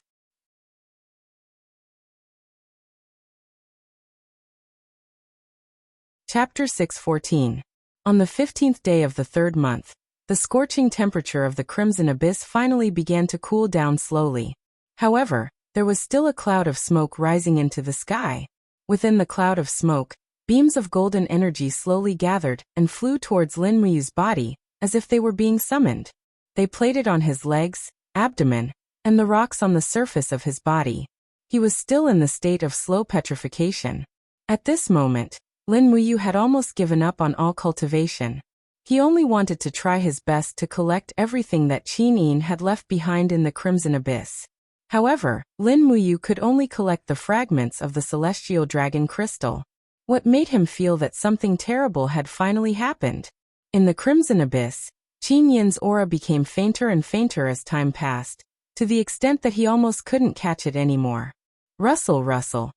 The sound of footsteps came from the rock stratum that had solidified not long ago. A group of people walked out from the cloud of smoke. It was Feng Jixing, Qin Yan, Wei Chou, Chu Yao, and the others. They had all arrived. As soon as she saw Lin Muyu's half-petrified appearance, Chu Yao couldn't help but feel a lump in her throat. Hot tears flowed out of her eyes. She walked straight forward and hugged Lin Muyu's already hardened body. She wailed loudly, You don't be like this. You. Feng Jixing carried his wind cutter and walked forward with a grave expression. He frowned and said, Her Highness has already passed away. Why do you have to be like this? Besides, the Empire still needs you. The demon race has not been destroyed and the Iha nation is still in the ascendant. With Her Highness gone, the Empire needs someone to take charge. Although Ayen has the Qin bloodline, He is still too young and inexperienced. You are the former emperor's foster son, and Her Highness Yin's brother. If you continue to sink like this, the empire's future will be bleak. Heroes will rise up, and we will enter a truly chaotic world. Lin Muyu slowly raised his head and glanced at Feng Jixing with his lifeless eyes. He replied in a very dull voice, "Brother Feng, Xiao Yin was killed by Xiao Shi. I want to stay here with her. I want to do everything I can to find Xiao Yin's spirit." But Feng Jixing frowned and said, "If Her Highness Ying was still alive, she would definitely not want you to do this. You are the future ruler of the empire. How can you waste your time here?" "Brother Feng, you don't understand." Lin Muyu took a deep breath. Streams of King's fighting flame appeared on the surface of his body, protecting his life force. He looked at Feng Jixing and then at Chu Yao and said, "From the day I met Xiao Yin, I knew that she was my destiny. I can't escape, I can't hide. I'll leave the empire's matters to Brother Feng and Yan. I want to find Xiao Yin and bring her back. Brother." Qin Yan's tears rolled down. He knelt in front of Lin Muyu and said, "Brother, when will you come back? How can General Feng and I support such a large empire? When I find Xiao Yin, I will naturally come back." Lin Muyu slowly closed his eyes and said, "The poisonous air in the blood-red abyss is too strong. You should leave. Don't stay here and let the smoke damage your body." Chu Yao was the chief deacon of the Spirit Medicine Division. She naturally knew that the smoke in the blood-red abyss contained a strong poison. This was also one of the reasons why Lin Muyu's skin was black, and his body was gradually turning to stone. But she had no choice. Just as Lin Muyu said, Qin Yin was his destiny. He had to stay here, and could only stay here to search for Qin Yin's return. Wei Chou kicked the broken rocks on the ground. He was somewhat angry but didn't dare to explode. He said in a low voice, "Darren, General Feng is leading 300,000 elite troops of Seven Seas City to attack Swift White Province's Sunset City. I am also leading the Longdan army camp to attack Sky Province. Soon His Highness Qin Yan will lead the Imperial Army to Tianshu Province to defend against the advanced troops of the demon race. Darren, I hope you wake up soon." Lin Muyu opened his eyes again and looked at Feng Jixing, saying, "Big brother Feng, there are no remnants of Xiaoxi's aura in the blood-red abyss. I suspect that Xiaoxi is still alive. Help me find her. I want to ask Xiaoxi why she wanted to kill Xiao Yin, and why she went back on the oath she made back then." "And I will." Feng Jixing took a deep breath and knelt down on one knee towards Lin Muyu. He cupped his fists and said, "Since Your Highness Yu is temporarily unwilling to leave, then Feng Jixing and Qin Yan will lead the army to attack Lingnan and recover the lost land. I hope that Your Highness Yu will return soon. I will come see you again." "And everyone go." Lin Muyu slowly closed his eyes. The smoke in the blood-red abyss once again slowly fell on his face and eyelashes, speeding up the process of his body turning into stone. Chu Yao stood up and wiped away her tears, saying, I will wait for your return in Lanyan City." Everyone left. Lin Muyu still maintained the posture of kneeling on one knee and holding the sword with one hand. The tattered cloak pieces that were blown away by the strong wind no longer moved. Instead, they fused with the stone and remained frozen in the air. In the surroundings, specks of faint golden starlight danced in the blood-red abyss, but in the end, they were all directed at Lin Muyu's hand that was holding the sword. Rays of golden light lingered around the star's sword and seeped into Lin Muyu's body. A few days later, thunder rumbled in the sky. Rays of golden light flickered in the sky above by Ling City. It was the oracle. No, it was the descent of the god's truth. Only the god of heaven could descend upon the mortal world with such an earth-shattering aura.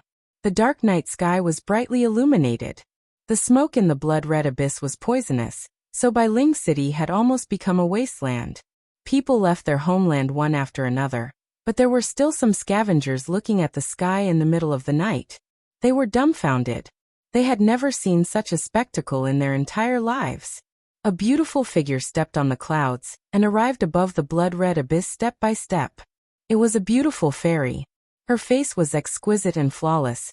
Her skin was white as cream, and her figure was graceful. She could be said to be a peerless beauty. However, the pieces of soft armor that covered her body and the sharp sword in her hand let people know that this fairy was a sharp and unapproachable person. The person who came was Ziyao, the #1 god emperor under the 7 luminaries demon emperor. Ziyao's beautiful eyes looked at Lin Muyu, who was slowly petrifying in the blood-red abyss. She couldn't help but feel sad. She floated down and stepped into the blood-red abyss with golden oracle halos. The sound of her exquisite and small battle boots stepping on the rock stratum woke Lin Muyu up. "Who are you?" Lin Muyu asked indifferently. She wasn't moved by Ziyao's powerful god emperor power. Ziyao held her long sword and walked forward step by step. The surrounding poisonous smoke retreated automatically, as though it was afraid of her. Ziyao stared at Lin Muyu, whose lower body was already wrapped in rocks. She said, Are you really going to petrify in this void?" "I'm not." Lin Muyu slowly opened his palm. Rays of golden power were enshrouded in it. He muttered, "Xiao Yin's power will guide me to her. I can definitely do it." Ziyao couldn't help but feel a lump in her throat. She was amused and touched. She said, "Silly boy, do you think the celestial dragon crystal can guide you to Xiao Yin?" Who are you exactly?" Ziyao bowed and said, "I'm one of the god emperors under the 7 luminaries demon emperor, Fairy Ziyao." "Ziyao." Lin Muyu looked up at her and said, You're a god emperor. You must know where Xiao Yin is. You must know how to resurrect Xiao Yin. Am I right, Ziyao? Tell me." "No." Ziyao shook her head gently and said, "The cycle of life and death is an unchanging law. Even god emperors can't control it. Back then, the demon emperor was able to resurrect you because he used his divine power to suppress your 3 spiritual and 7 physical souls, so that your soul wouldn't dissipate. Naturally, you could reconstruct your body. But now, can you still feel Qin Yin's aura in the Crimson Abyss? Her 3 spiritual and 7 physical souls have already dissipated. You give up. Qin Yin has already escaped into the cycle of reincarnation. Even god emperors can't control this fact. Why are you still chasing after her so bitterly?" "No, it can't be." Lin Muyu suddenly withdrew his palm and held the celestial dragon crystal spiritual essence that he had collected. He said, "The power of the celestial dragon crystal will guide me to her. I will definitely find Xiao Yin. She must be waiting for me somewhere." As he spoke, a stream of turbid blood flowed down from the corner of Lin Muyu's eyes. He could no longer shed tears. He could only shed tears of blood and rocks. Ziyao's delicate body trembled. She bit her red lips and said, Do you really want to persist like this?" "Fairy Ziyao." Lin Muyu looked at her and said, "I heard that once the divine truth of the heaven realm descends upon the human realm, it will consume 1,000 years of cultivation. Did you come here just to tell me to give up?" "Yes." Ziyao nodded. "That's right. Qin Yin's 3 spiritual and 7 physical souls have already dissipated. She might have already started a new cycle of reincarnation. You definitely won't be able to wait for her here. You give up. Your innate talent and comprehension are outstanding. There's no need to ruin your cultivation here, right? What message does the demon emperor want you to pass to me?" "Heaven and earth change, only the heart remains the same. Heaven and earth change, only the heart remains the same. Heaven and earth change, only the heart remains the same." Lin Muyu couldn't help but laugh miserably and said, "I think I understand what he means. Ziyao, thank you for coming. Go back and help me tell the demon emperor that he's waiting for me in the heaven realm. One day, I will ascend and stand shoulder to shoulder with him in the myriad of stars." "Okay." Ziyao bowed once again and said, "Then this little girl will take her leave. You take care." Ziyao leaped up and soared into the sky. Rays of golden ring-shaped light lingered around her as she flew. In the blink of an eye, her speed became faster and faster. Finally, she broke through the restraints of space. Ziyao's figure disappeared, and she had already entered another plane, Heaven Realm. "You're back? You've worked hard." In the Pond of Illusion, the 7 luminaries demon emperor stood there alone. His gaze was fixed on Lin Muyu in the Pond of Illusion. He frowned and said, "This silly boy, his Tao, what kind of Tao is it?" Ziyao said softly, "Demon Emperor, didn't you say it yourself? Heaven and earth change, Only the heart remains the same.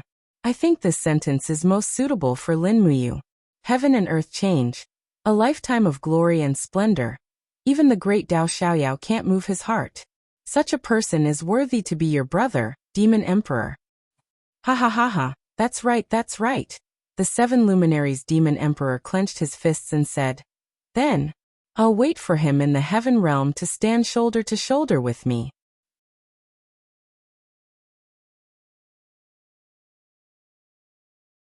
Chapter 6:15. Time flew, and the smoke in the blood-red abyss had dissipated.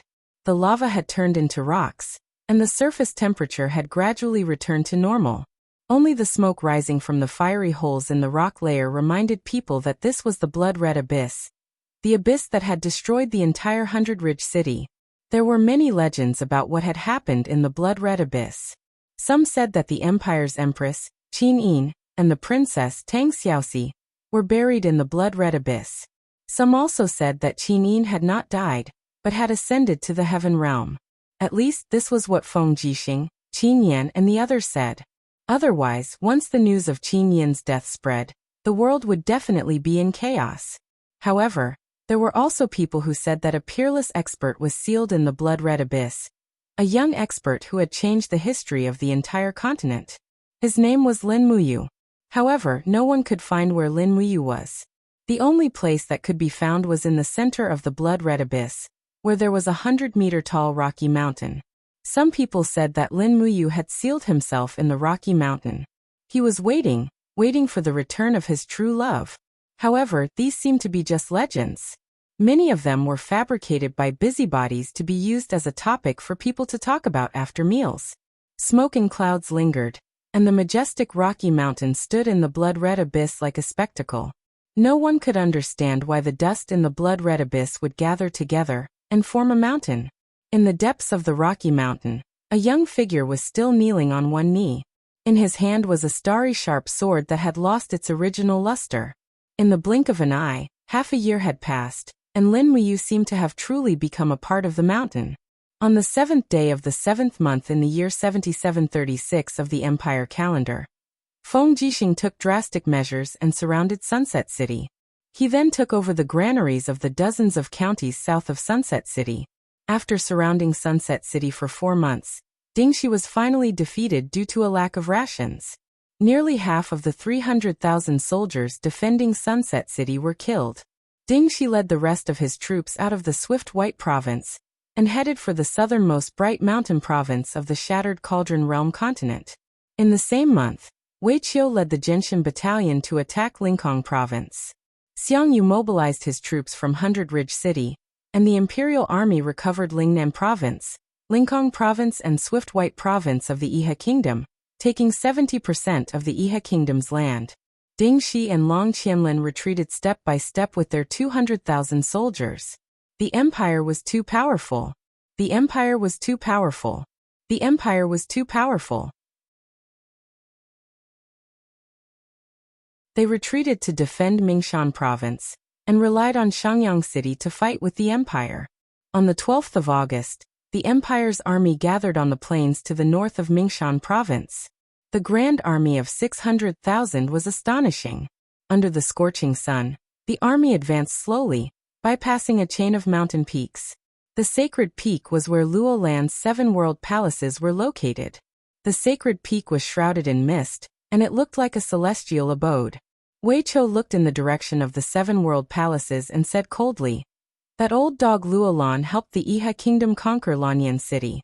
He probably didn't expect this day to come.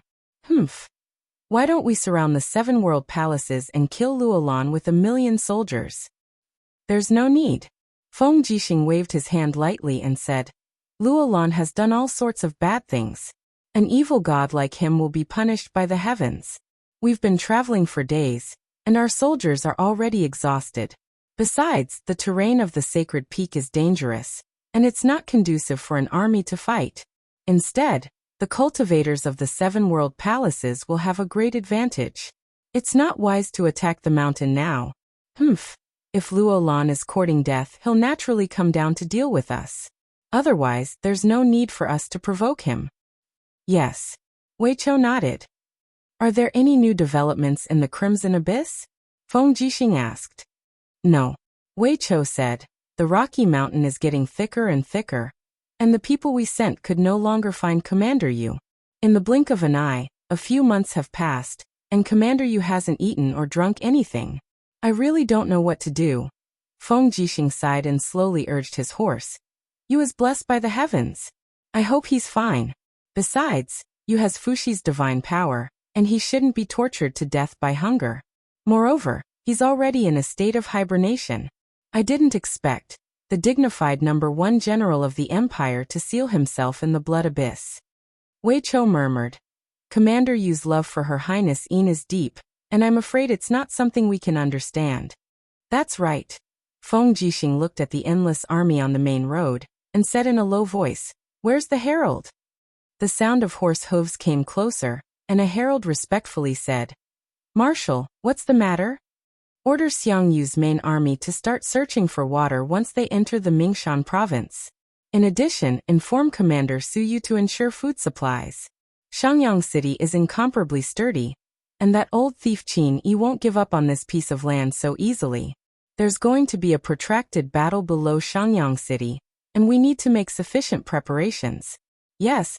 Feng Jixing looked at Wei Chou and asked, How are the preparations for the magic crystal cannons? The mountains are high and far. Wei Chou frowned. And the magic crystal cannons are so heavy. Even if we dismantle them, we won't be able to transport too many. There are only 10 magic crystal cannons traveling with us, and we should use them wisely. Understood. Feng Jixing took a deep breath. Whether or not we can blast open the iron gates of Shangyang City depends on the magic crystal cannons. It's all up to you, Wei Chou. When Yu isn't here, the Longdan army camp will be relying on you and Sita Senior. Yes, Marshal, please rest assured. In Shangyang City, the setting sun shone on the ancient city, and the leaves of the pear trees swayed in the wind. In the palace in the city, Qin Yi sat there with an ashen face. Below him, Long Qianlin, Ding Shi Man Ning, and the other officials were all present, but none of them said anything. At this stage of the war, what else could they say? The entire Iha country was almost powerless to reverse the situation. Is there no one who can defend Shangyang City? Qin Yi said coldly. Everyone looked at each other, but no one said anything. After a while, Man Ning cupped his hands and said, Commander-in-Chief, this old official thinks that we still have close to 300,000 soldiers, plus the 150,000 soldiers of Mingshan province. With close to 500,000 soldiers, we can still fight the empire. Moreover, the Iha country has won the hearts of the people. We can also mobilize the civilians to help us fight. Feng Jixing is a benevolent general. I believe he won't attack the civilians. Is that so? Qin Yi couldn't help but laugh. Ding Shi said, Commander-in-Chief, our 300,000 soldiers are exhausted, and most of the 150,000 soldiers of Mingshan province are newly recruited soldiers with no fighting strength at all. But the imperial army is different. The 350,000 soldiers of Qihai City under Feng Jixing are all elites, and Wei Chou's Longdan army camp has also been reorganized with 50,000 soldiers. Together with the elite soldiers of Xiangyu, Suyu, and Luo Xian, their 600,000 soldiers are all elites. If we take the initiative to fight, we will definitely lose. Qin Yi felt a chill in his heart. Then what should we do? What do you think, Commander Long? If we stubbornly defend, can we defend Shangyang City? I'm afraid it will be very difficult. Long Qianlin stood up and cupped his hands and said, Can you imagine, Commander-in-Chief, how sturdy the steel walls are? Even the tens of meters thick walls were blasted apart by the magic crystal cannons of the Longdan army camp. How sturdy can the walls of Shangyang City be? I'm afraid they will also collapse at the first blow. If we stubbornly defend, we will definitely become a pile of dregs under the magic crystal cannons. Qin Yi was startled. Then what does Commander Long think we should do? Outsmart them. How do we outsmart them? Long Qianlin smiled.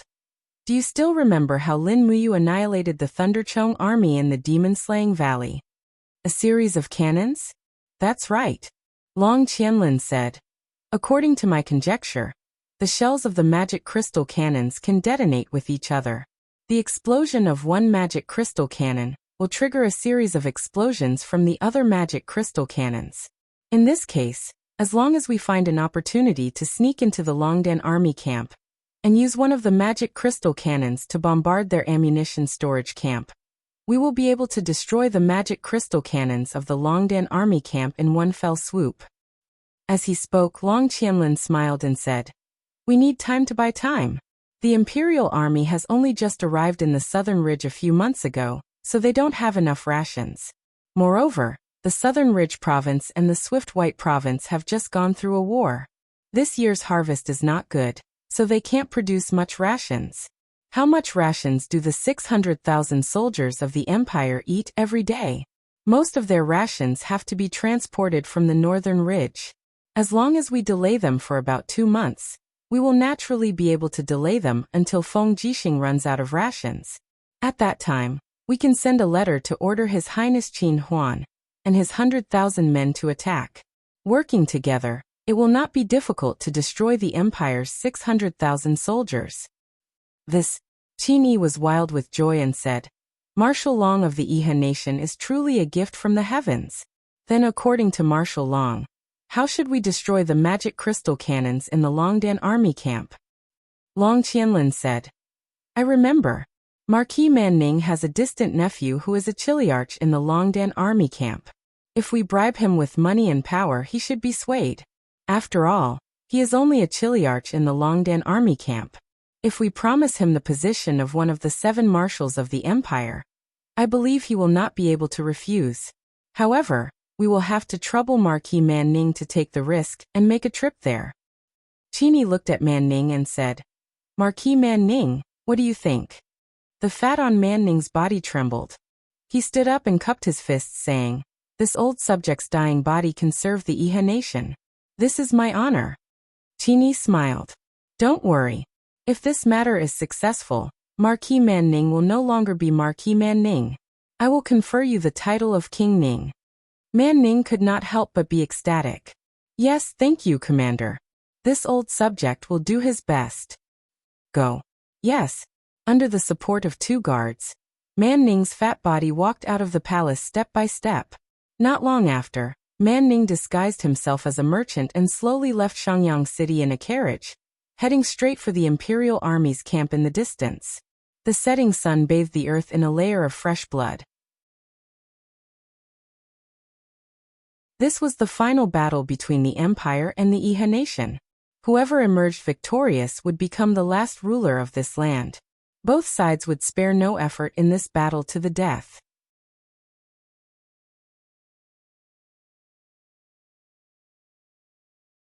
Chapter 6:16. Bam, bam, bam. Bolts of purple lightning shot into the sky, bringing with them a mushroom cloud. Violent shockwaves engulfed the Longdan army camp's magic crystal cannon battalion. Many soldiers didn't even have the chance to scream before they were obliterated by the light of the magic crystal cannons. Nearly 100 consecutive explosions rang out. This cannon blast had destroyed all the magic crystal cannons in the Longdan army camp. Above Shangyang City, Qin Yi, Long Qianlin, Ding Shi, and the others looked at the soaring purple light in the distance. It was like a catastrophe. Qin Yi clapped his hands and laughed, while Long Qianlin frowned. It wasn't hard to imagine that if all these cannonballs had landed on Shangyang City's walls, the city would have become history. Ding Shi was silent, his expression solemn. Long Qianlin's plan had succeeded, but what could it change? It would only delay the destruction of the Iha nation by a few months. Once the new magic crystal cannons from Lanyan City were shipped to the front lines, Shangyang City would still be reduced to ruins. If I could use these magic crystal cannons, I wouldn't have to worry about the world. Qin Yi sighed. Beside him, Man Ning said with a smile, "Commander-in-Chief, it's not difficult to obtain the magic crystal cannons. As long as they have the will of the people, they can be bought." It's said that the magic crystal cannons were manufactured by a man called Qin Xiling in the imperial capital. As long as we find Qin Xiling and reward him, we won't have to worry about the magic crystal cannons. Qin Yi said with a smile, "The Sunset King is right, but the war is at a stalemate now. There's no time to go to Lanyan City to invite Qin Xiling. Let's wait until the war is over. Yes. The Imperial Army's camp was already in chaos. Wei Chou carried his sword and led a line of guards toward the magic crystal cannons. He couldn't help but feel a pang in his heart when he saw the flames from afar. The magic crystal cannons were finished. Not long after, all the generals gathered in the main tent. Feng Jixing held the commander's seal and looked at the crowd indifferently. This explosion. I presume our magic crystal cannons are no more? Yes.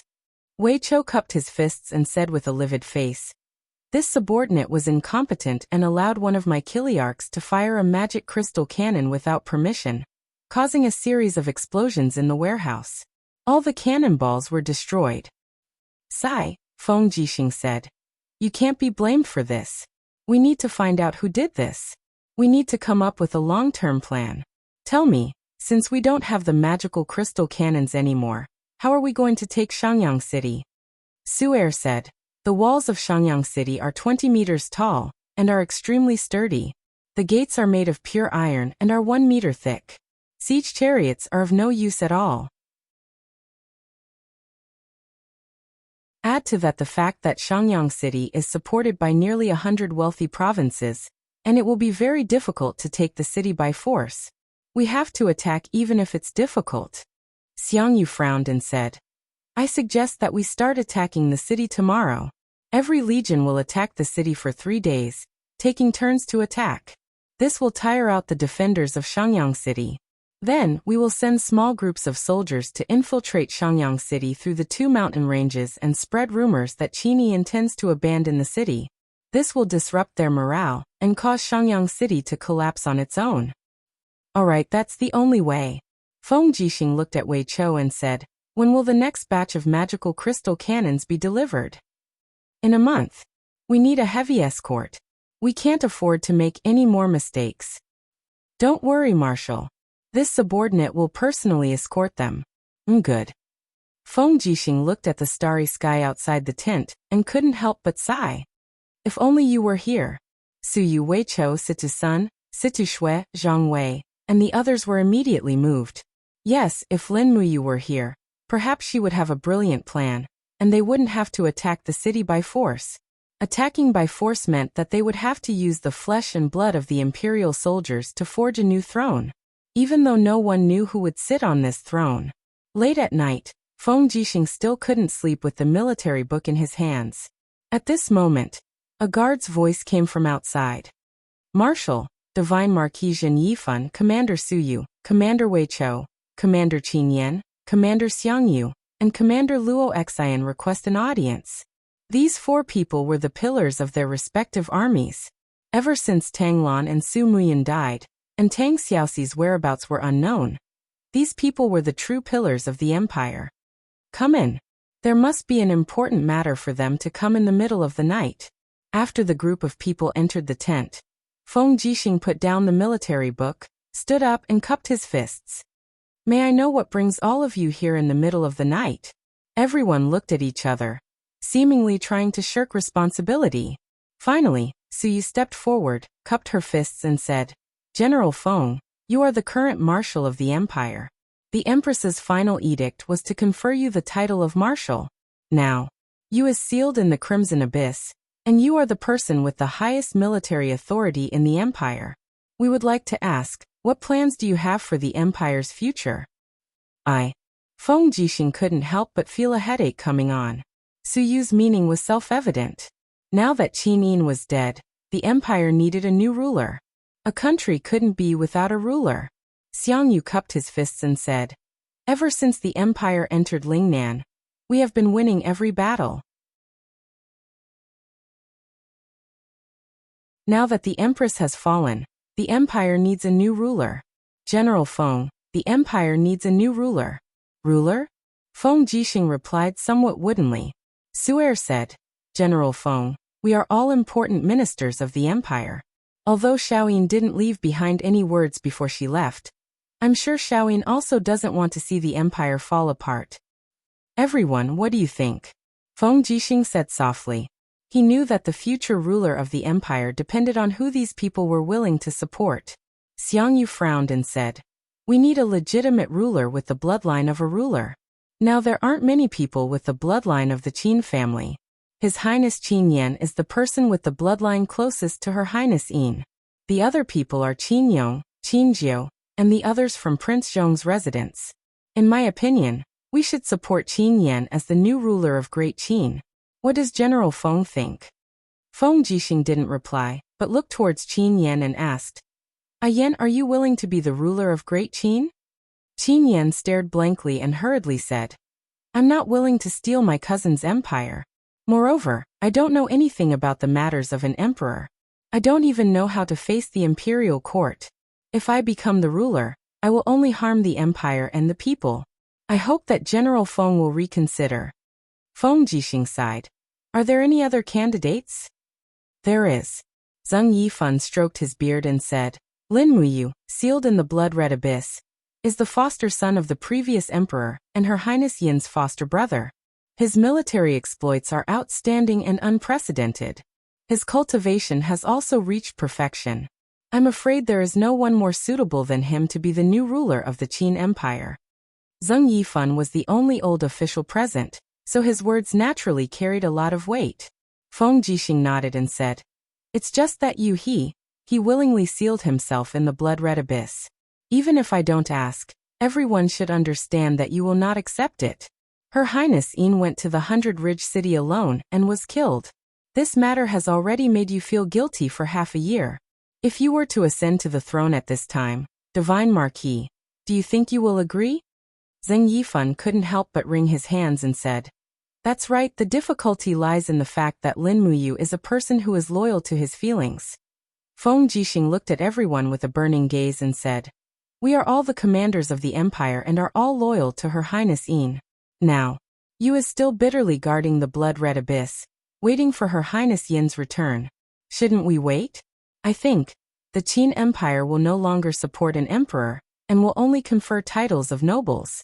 We will guard this 10,000 miles of territory and wait for the day when Her Highness Yin returns. How about it?" "Yes." Everyone cupped their fists. After a while, Su'er said, "Then there should be a person who can hold the power alone, right?" "Yes." Feng Jixing nodded. "After we break into Shangyang City and kill Qin Yi, Long Qianlin, and the other enemies, I will personally go to the blood-red abyss and ask you to ascend to the throne. If he is unwilling, then we will have to trouble Yan." Qin Yan was stunned. I. Feng Jixing's palm lightly covered Qin Yan's shoulder, and he said, "This is your responsibility. There's no need to decline. None of us here have the qualifications to proclaim ourselves emperors. We are all waiting for the day Her Highness Yin returns." Yes. By Ling City, clouds and smoke shrouded the sky above the blood-red abyss. A group of fast horses galloped over, and a group of cultivators dismounted. Each of them had the emblem of the 7 world palaces on their arms. In the air, an old man stepped on clouds. It was Luolan, who had already cultivated to the peak of the hierarch realm. Luolan was a cautious person. As one of the state advisors of the Iha country, he had gone into hiding after the Iha country's defeat. He also knew that he could not defy the will of the heavens. The Iha country had lost, suffered a crushing defeat. Under such circumstances, defying the will of the heavens was undoubtedly harming himself. "This is the blood-red abyss?" Luolan laughed coldly, looking disdainfully at the abyss. A group of disciples jumped into the abyss. There was no lack of saints among them. All of them held weapons in their hands and walked carefully in the abyss. In the distance, a rock mountain stood tall. A disciple hurriedly said, "Celestial Sovereign, look. That is the rock mountain that Lin Muyu sealed himself in. His body is within that rock mountain." "Oh, follow me." "Yes." The group of people flew over. When they arrived at the foot of the rock mountain, they found that the rock mountain was extraordinarily big. It was very majestic, and there were patches of green on it. There were many fragments of Qin Yin's divine essence in this blood-red abyss, but they are all gone now. Lin Muyu must have taken them away. "Humph." A disciple said angrily. Lin Muyu said that he would wait here for Qin Yin's return. "Return?" Luolan could not help but laugh coldly. I'm afraid he won't have that chance. Today I, Luolan, will break the mountain and take his life. I will make sure that Lin Muyu will never recover. All of you, get out of my way. I'm going to attack. Today I will send Lin Muyu and Qinin to hell together. Yes. The disciples dispersed one by one. Luolan stepped in the air and suddenly let out a low roar. Suddenly, golden light flowed around his arms.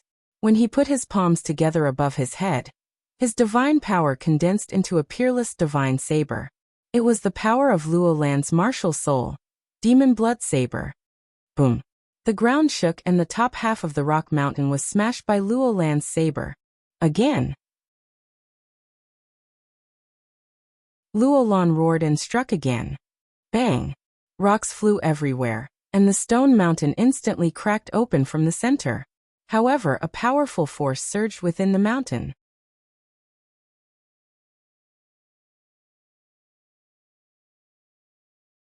Chapter 6:17. Pung pung pung. The stone mountain crumbled and flowers bloomed. Under Luolan's second attack, the boulder shattered inch by inch and almost turned into dust. Amidst the dust, a young man wearing a tattered white robe and armor knelt on one knee. His hand was holding a dim longsword and his head was lowered as he knelt there silently without saying a word. However, golden rays of Fushi divine energy formed a huge self-defense shield above his head, protecting his body from Luolan's demonic blood blade. Ha ha ha ha. Luolan laughed arrogantly. Lin Muyu, you really didn't die. The disciples of the 7 world palaces were on high alert as they took out their weapons and surrounded Lin Muyu from afar. Who didn't know Lin Muyu's strength? He was just a holy king, but he had 2 martial souls, the 7 luminaries' profound energy, star arts and other secret arts. His strength was comparable to a peak holy king, and he even had the ability to challenge a hierarch. They had to be wary of such a person. After the dust settled, Lin Muyu finally raised his head. His face was covered in layers of stone skin, and the stone skin was connected to the moss. It looked terrifying, but the light in his eyes never changed. He looked at Luolan in the sky and said indifferently, Luolan, what are you doing here again? Luolan's eyes were filled with disdain as he said, I'm looking for the essence of Qin Yin's godhead fragments to recast her overgod godhead for my use. Lin Muyu, if you know what's good for you, get out of here immediately. From now on, everything that belongs to Qin Yin belongs to me, Luolan. Bullshit. Lin Muyu's voice was very calm as he said indifferently, This is the place where Xiao Yin rests.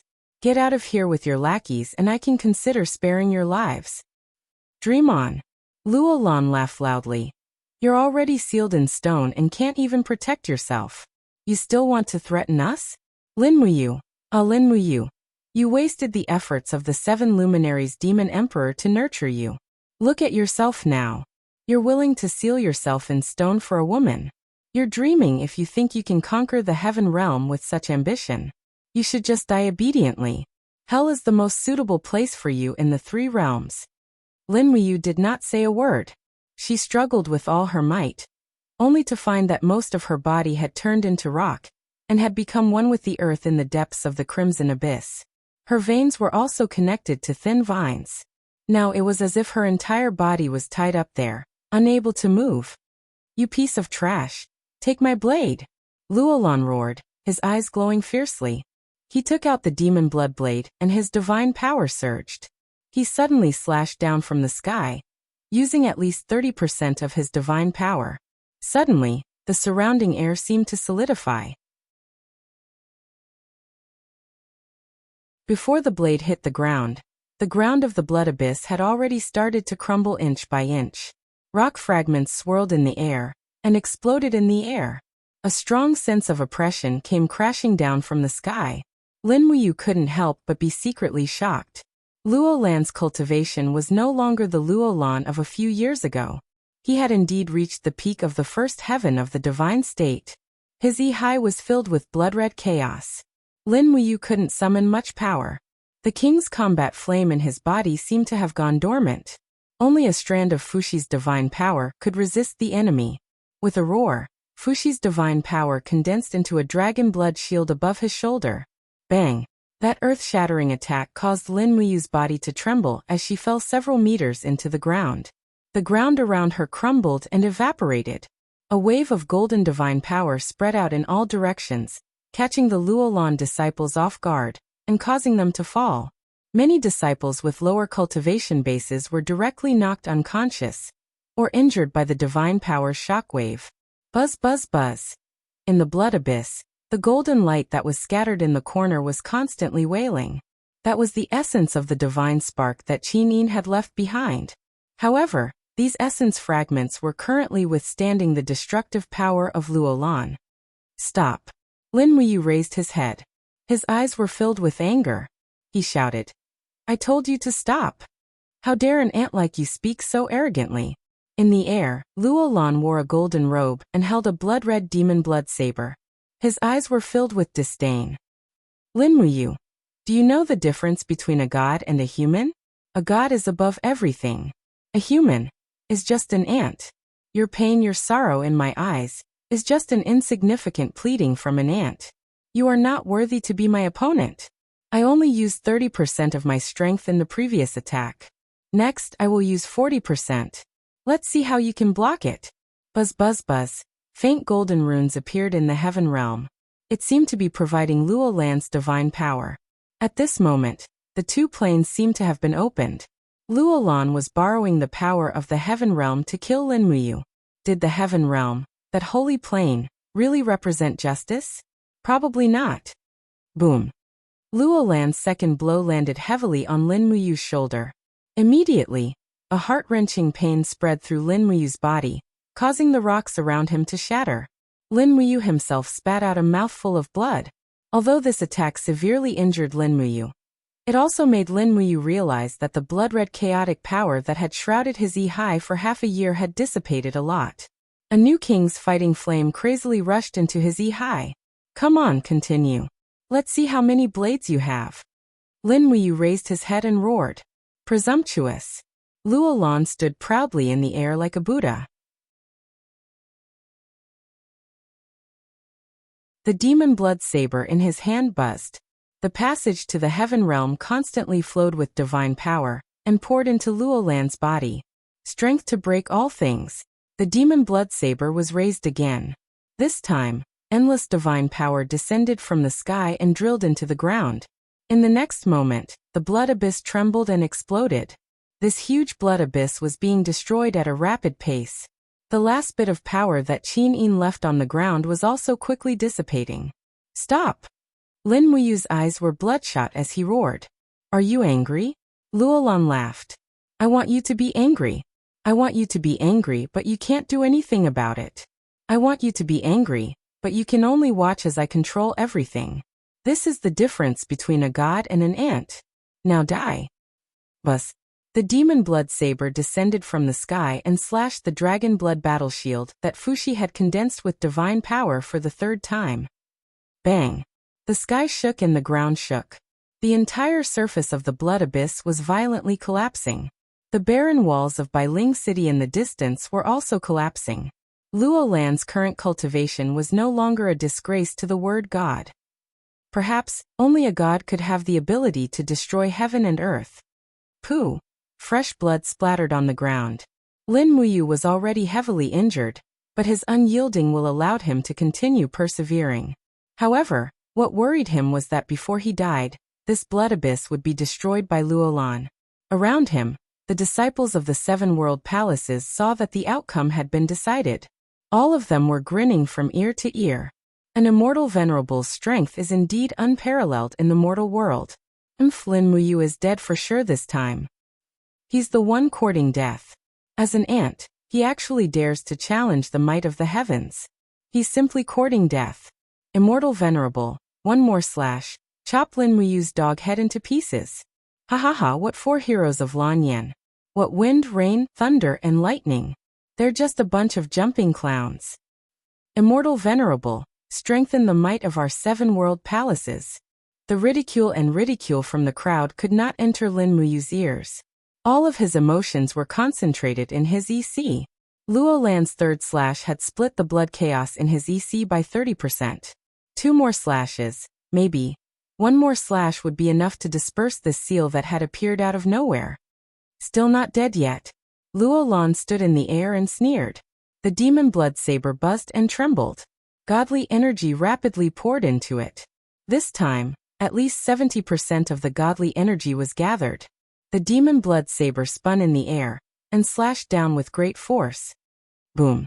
The ground completely collapsed. Lin Muyu fell several hundred meters, his petrified body falling into the boiling lava.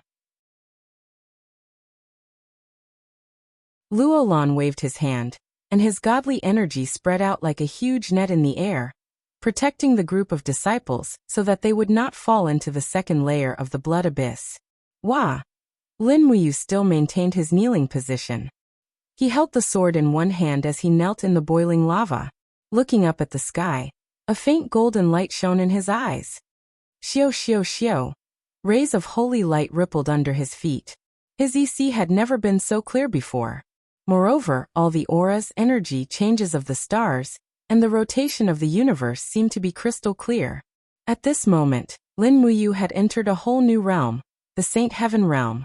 Finally, thanks to the power of Luo Lan's fourth slash, Lin Muyu had stepped into the third layer of the Saint realm. In the air, Luo Lan saw everything clearly.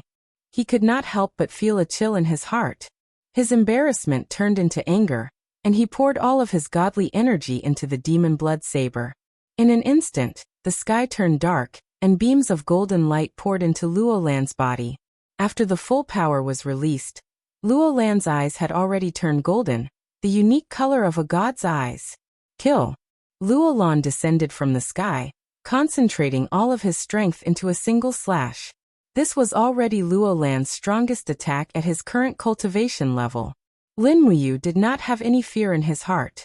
The Saint Heaven realm's power continuously attacked every part of his body, and the rock layer on the surface of his body cracked and cracked. The light from the stellar sword in his hand soared into the sky, and he met Luo Lan's attack head-on. He did not use any techniques, but simply used Fushi's godly energy to meet Luo Lan's full power attack head-on. Bang! Bang! Bang! 3 consecutive loud sounds rang out, and a splatter of blood splattered in the air. Celestial Sovereign. Celestial Sovereign he. This is impossible. This is impossible. The group of disciples from the 7 world palaces were all dumbfounded. In the air, Luo Lan's body fluttered down like cotton, while Lin Muyu wielded the astral sword in his hand. His eyes were completely coated with a golden sheen as beams of golden light shot through the clouds and gathered around his body. Numerous golden runes revolved around the pillar of light, and faint sounds of chanting could be heard. Lin Muyu had stepped into the heavenly divinity realm. Rays of transparent and resplendent spheres of energy revolved around Lin Muyu, and each of them had a different luster and color. Red like fire, green like wind, blue like ice, gold like light, and purple like lightning. A total of 12 beads containing godly energy revolved around Lin Muyu, and his golden eyes were filled with indescribable anger. He shouted, "Even if I am an ant, I will still kill you, despicable god." Wang. His figure shot towards Luo Lan like a meteor, and Lin Muyu slashed out with his sword. Luo Lan hurriedly raised the devil blood saber to block, but how could he block it? In the next instant, the saber was destroyed, and Luo Lan was dead. The golden sword chi from Lin Muyu's sword pierced out from Luo Lan's body, tearing the earth and rivers apart. This sword strike seemed to be able to tear the earth apart, causing the entire 100 mountain range city to tremble. Even the steel walls in the distance collapsed. Slaying a god. Celestial Sovereign. Oh my heavens! The group of disciples from the 7 world palaces were dumbfounded, but when they looked at Lin Muyu's golden eyes, all of them involuntarily knelt down. At this moment, Lin Muyu was the true god, and they were merely ants, ants that were as lowly as dirt.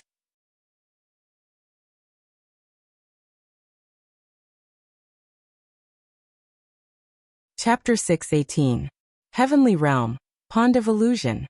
Xiao, who was dressed in a white veil, looked like a fairy as she stared at the scene of Lin Muyu awakening in the Pond of Illusion. Her face was filled with shock and disbelief as she murmured, "Wind, fire, lightning, earth, ice, light, life, space, order, darkness, chaos, wisdom. a total of 12 spiritual bodies of laws. He actually awakened a sovereign lattice. The 7 luminaries demon emperor was equally shocked, but his face was filled with joy. Ha ha ha ha. As expected of my brother, you was born with a sovereign lattice, ha ha ha ha. The group of god emperors and god kings were dumbfounded, their faces pale. What did a sovereign lattice mean? It meant that as long as he made good use of it, he could become a true god in the heavenly realm, or even the ruler of the heavens beyond heaven. The 7 luminaries demon emperor said, "Looks like we don't have to worry about the shattered cauldron world anymore. However, you has just awakened a sovereign lattice, and he is not good at making use of it. If we miss this opportunity," Ziyao smiled faintly, "don't worry, after I descended to the lower realm, I left a restriction in the blood-red abyss. Anyone who uses divine power in the blood-red abyss will suffer a backlash. Ayu used such a tyrannical supreme divine power, but his cultivation is still shallow, so he will definitely fall into a deep sleep due to the backlash, and then enter the forgotten realm that the supreme being must go through." The 7 brilliance demon monarch took a deep breath. That's for the best. It's time for him to truly cultivate after he enters the forgotten realm. That kid Ayu.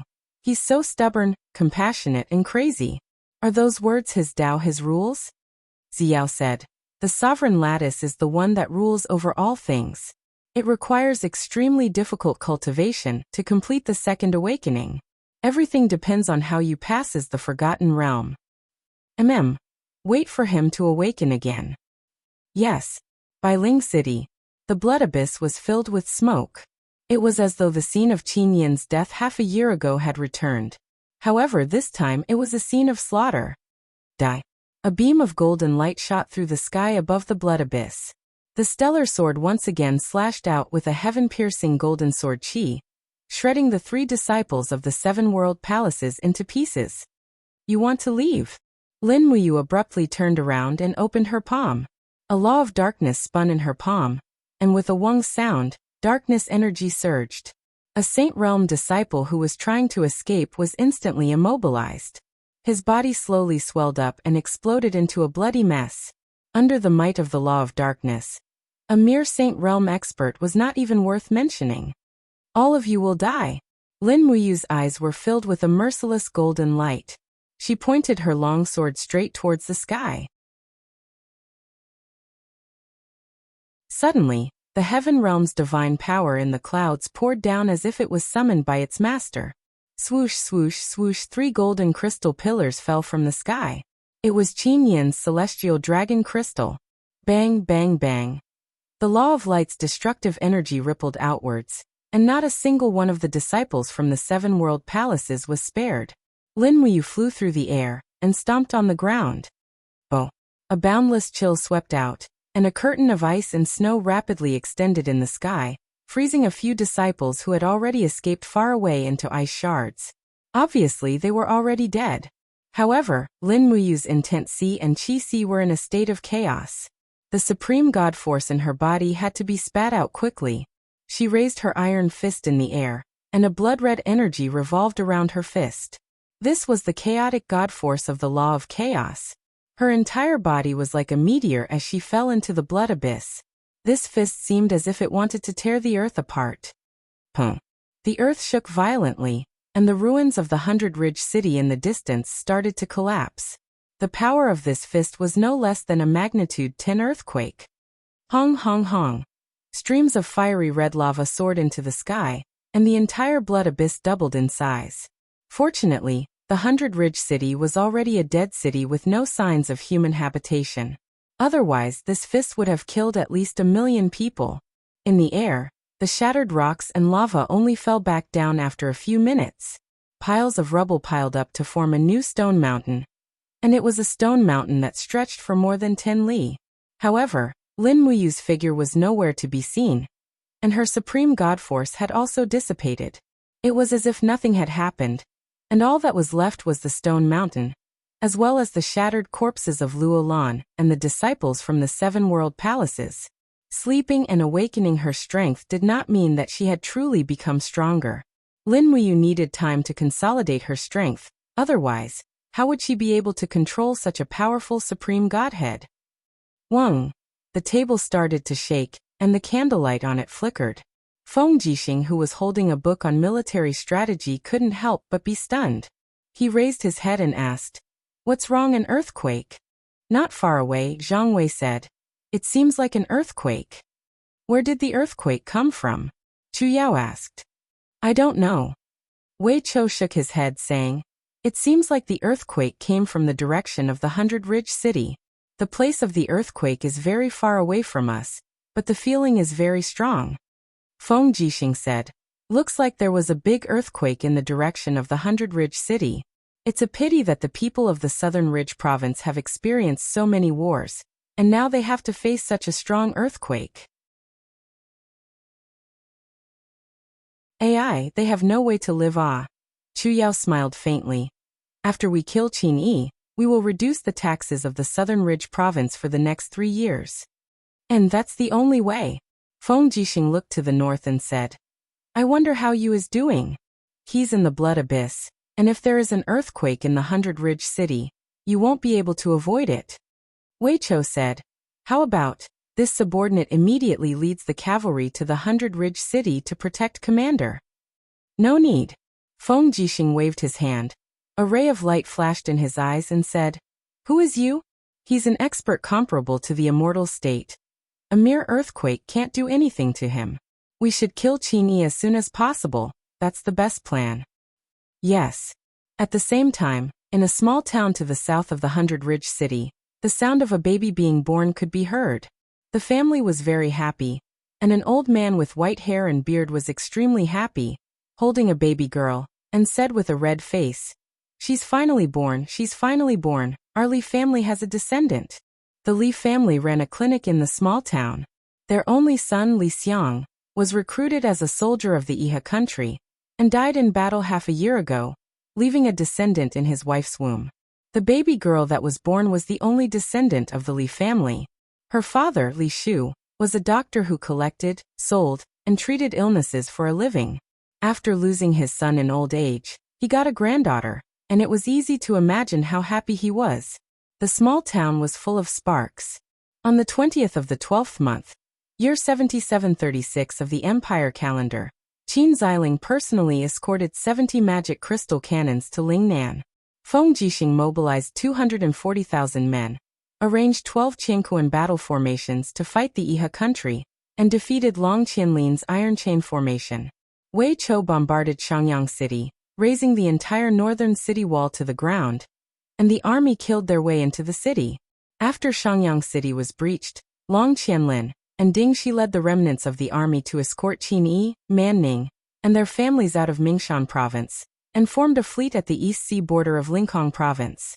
They gathered a total of more than 800 warships of the Iha country, and left Lingnan with a large sum of money, talents, and women, crossing the sea to seek refuge on the dragon-shaped island. On the 7th of the 3rd month, year 7737 of the Empire calendar, Feng Jixing commanded 1,200 warships of the Empire, and a total of 100,000 troops to attack the dragon-shaped island. However, they encountered a storm on the sea, and more than 200 warships were lost, and the navy suffered heavy losses. Then they encountered Long Qianlin's hidden troops on the north side of the dragon-shaped island, and their warships suffered heavy losses. In the end, they returned in low spirits, and had no choice but to give up the plan to eliminate Qin Yi. On the 3rd of the 4th month, year 7737 of the Empire calendar, Qin Yan led 100,000 elite troops and 30 magic crystal cannons to defeat the advanced troops of the demon race and the armored demon army in Heaven's Pivot province, and recaptured the Heaven's Pivot province from the hands of the demon race. In the middle of the 4th month, Qianfeng ordered the demon race to officially withdraw from Lingdong province, and all the troops went into hibernation in the Tongtian Gorge and Tongtian province. They would not contend with the empire for supremacy for a short period of time. At this point, under the leadership of Feng Jixing, Xiang Yu, and the others, the empire was reunified, and most of the 12 provinces returned to the empire's territory. On the 5th of the 5th month, year 7737 of the empire calendar, Feng Jixing, Qin Yan, Chu Yao, Su Yu, Xiang Yu, Zhen Yifan, and the others arrived at the blood-red abyss. At this time, the blood-red abyss had already become a huge basin. The basin was overgrown with weeds, and a towering stone mountain stood at the center of the abyss. There were no signs of human habitation here, and only birds and beasts roamed around. Chu Yao looked at the stone mountain covered in grass, and couldn't help but tremble. She knew that Lin Muyu was buried under this mountain, but no one knew where he was, and when he would wake up. Everyone walked step by step to the top of the stone mountain, but the ground was barren. What else could they find? Situ Shui frowned slightly and said, "My lord, where is he?" Situ-sun said, "A year ago, a hunter said that he personally witnessed a battle between gods. Commander Yu grasped the power of gods, and killed Luolan, and all the disciples of the 7 world palaces. If that's the case, Commander Yu might have already ascended to the heaven realm." "Impossible," Feng Jixing muttered. "Why is it impossible? I know him too well." Feng Jixing's eyes were red, and he said, "Before finding Her Highness, you will definitely not ascend to the heaven realm. Why would this silly boy ascend by himself?" Wei Chou gritted his teeth, and said, "We must find my lord. Men, dig the stone mountain for me, and find Commander." "No." Su Yu hurriedly stopped him and said, "If he doesn't want to see us, there's no need for us to disturb him. Furthermore, this is the place where Her Highness Yin rests. How can we wantonly dig here?" "Then what should we do?" Qin Yan was stunned. Feng Jixing sighed lightly and he had a helpless look.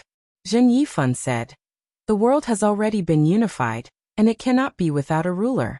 General Feng, let this old subject tell Commander Yu some things. Is that all right?" "Then I'll have to trouble Divine Overlord."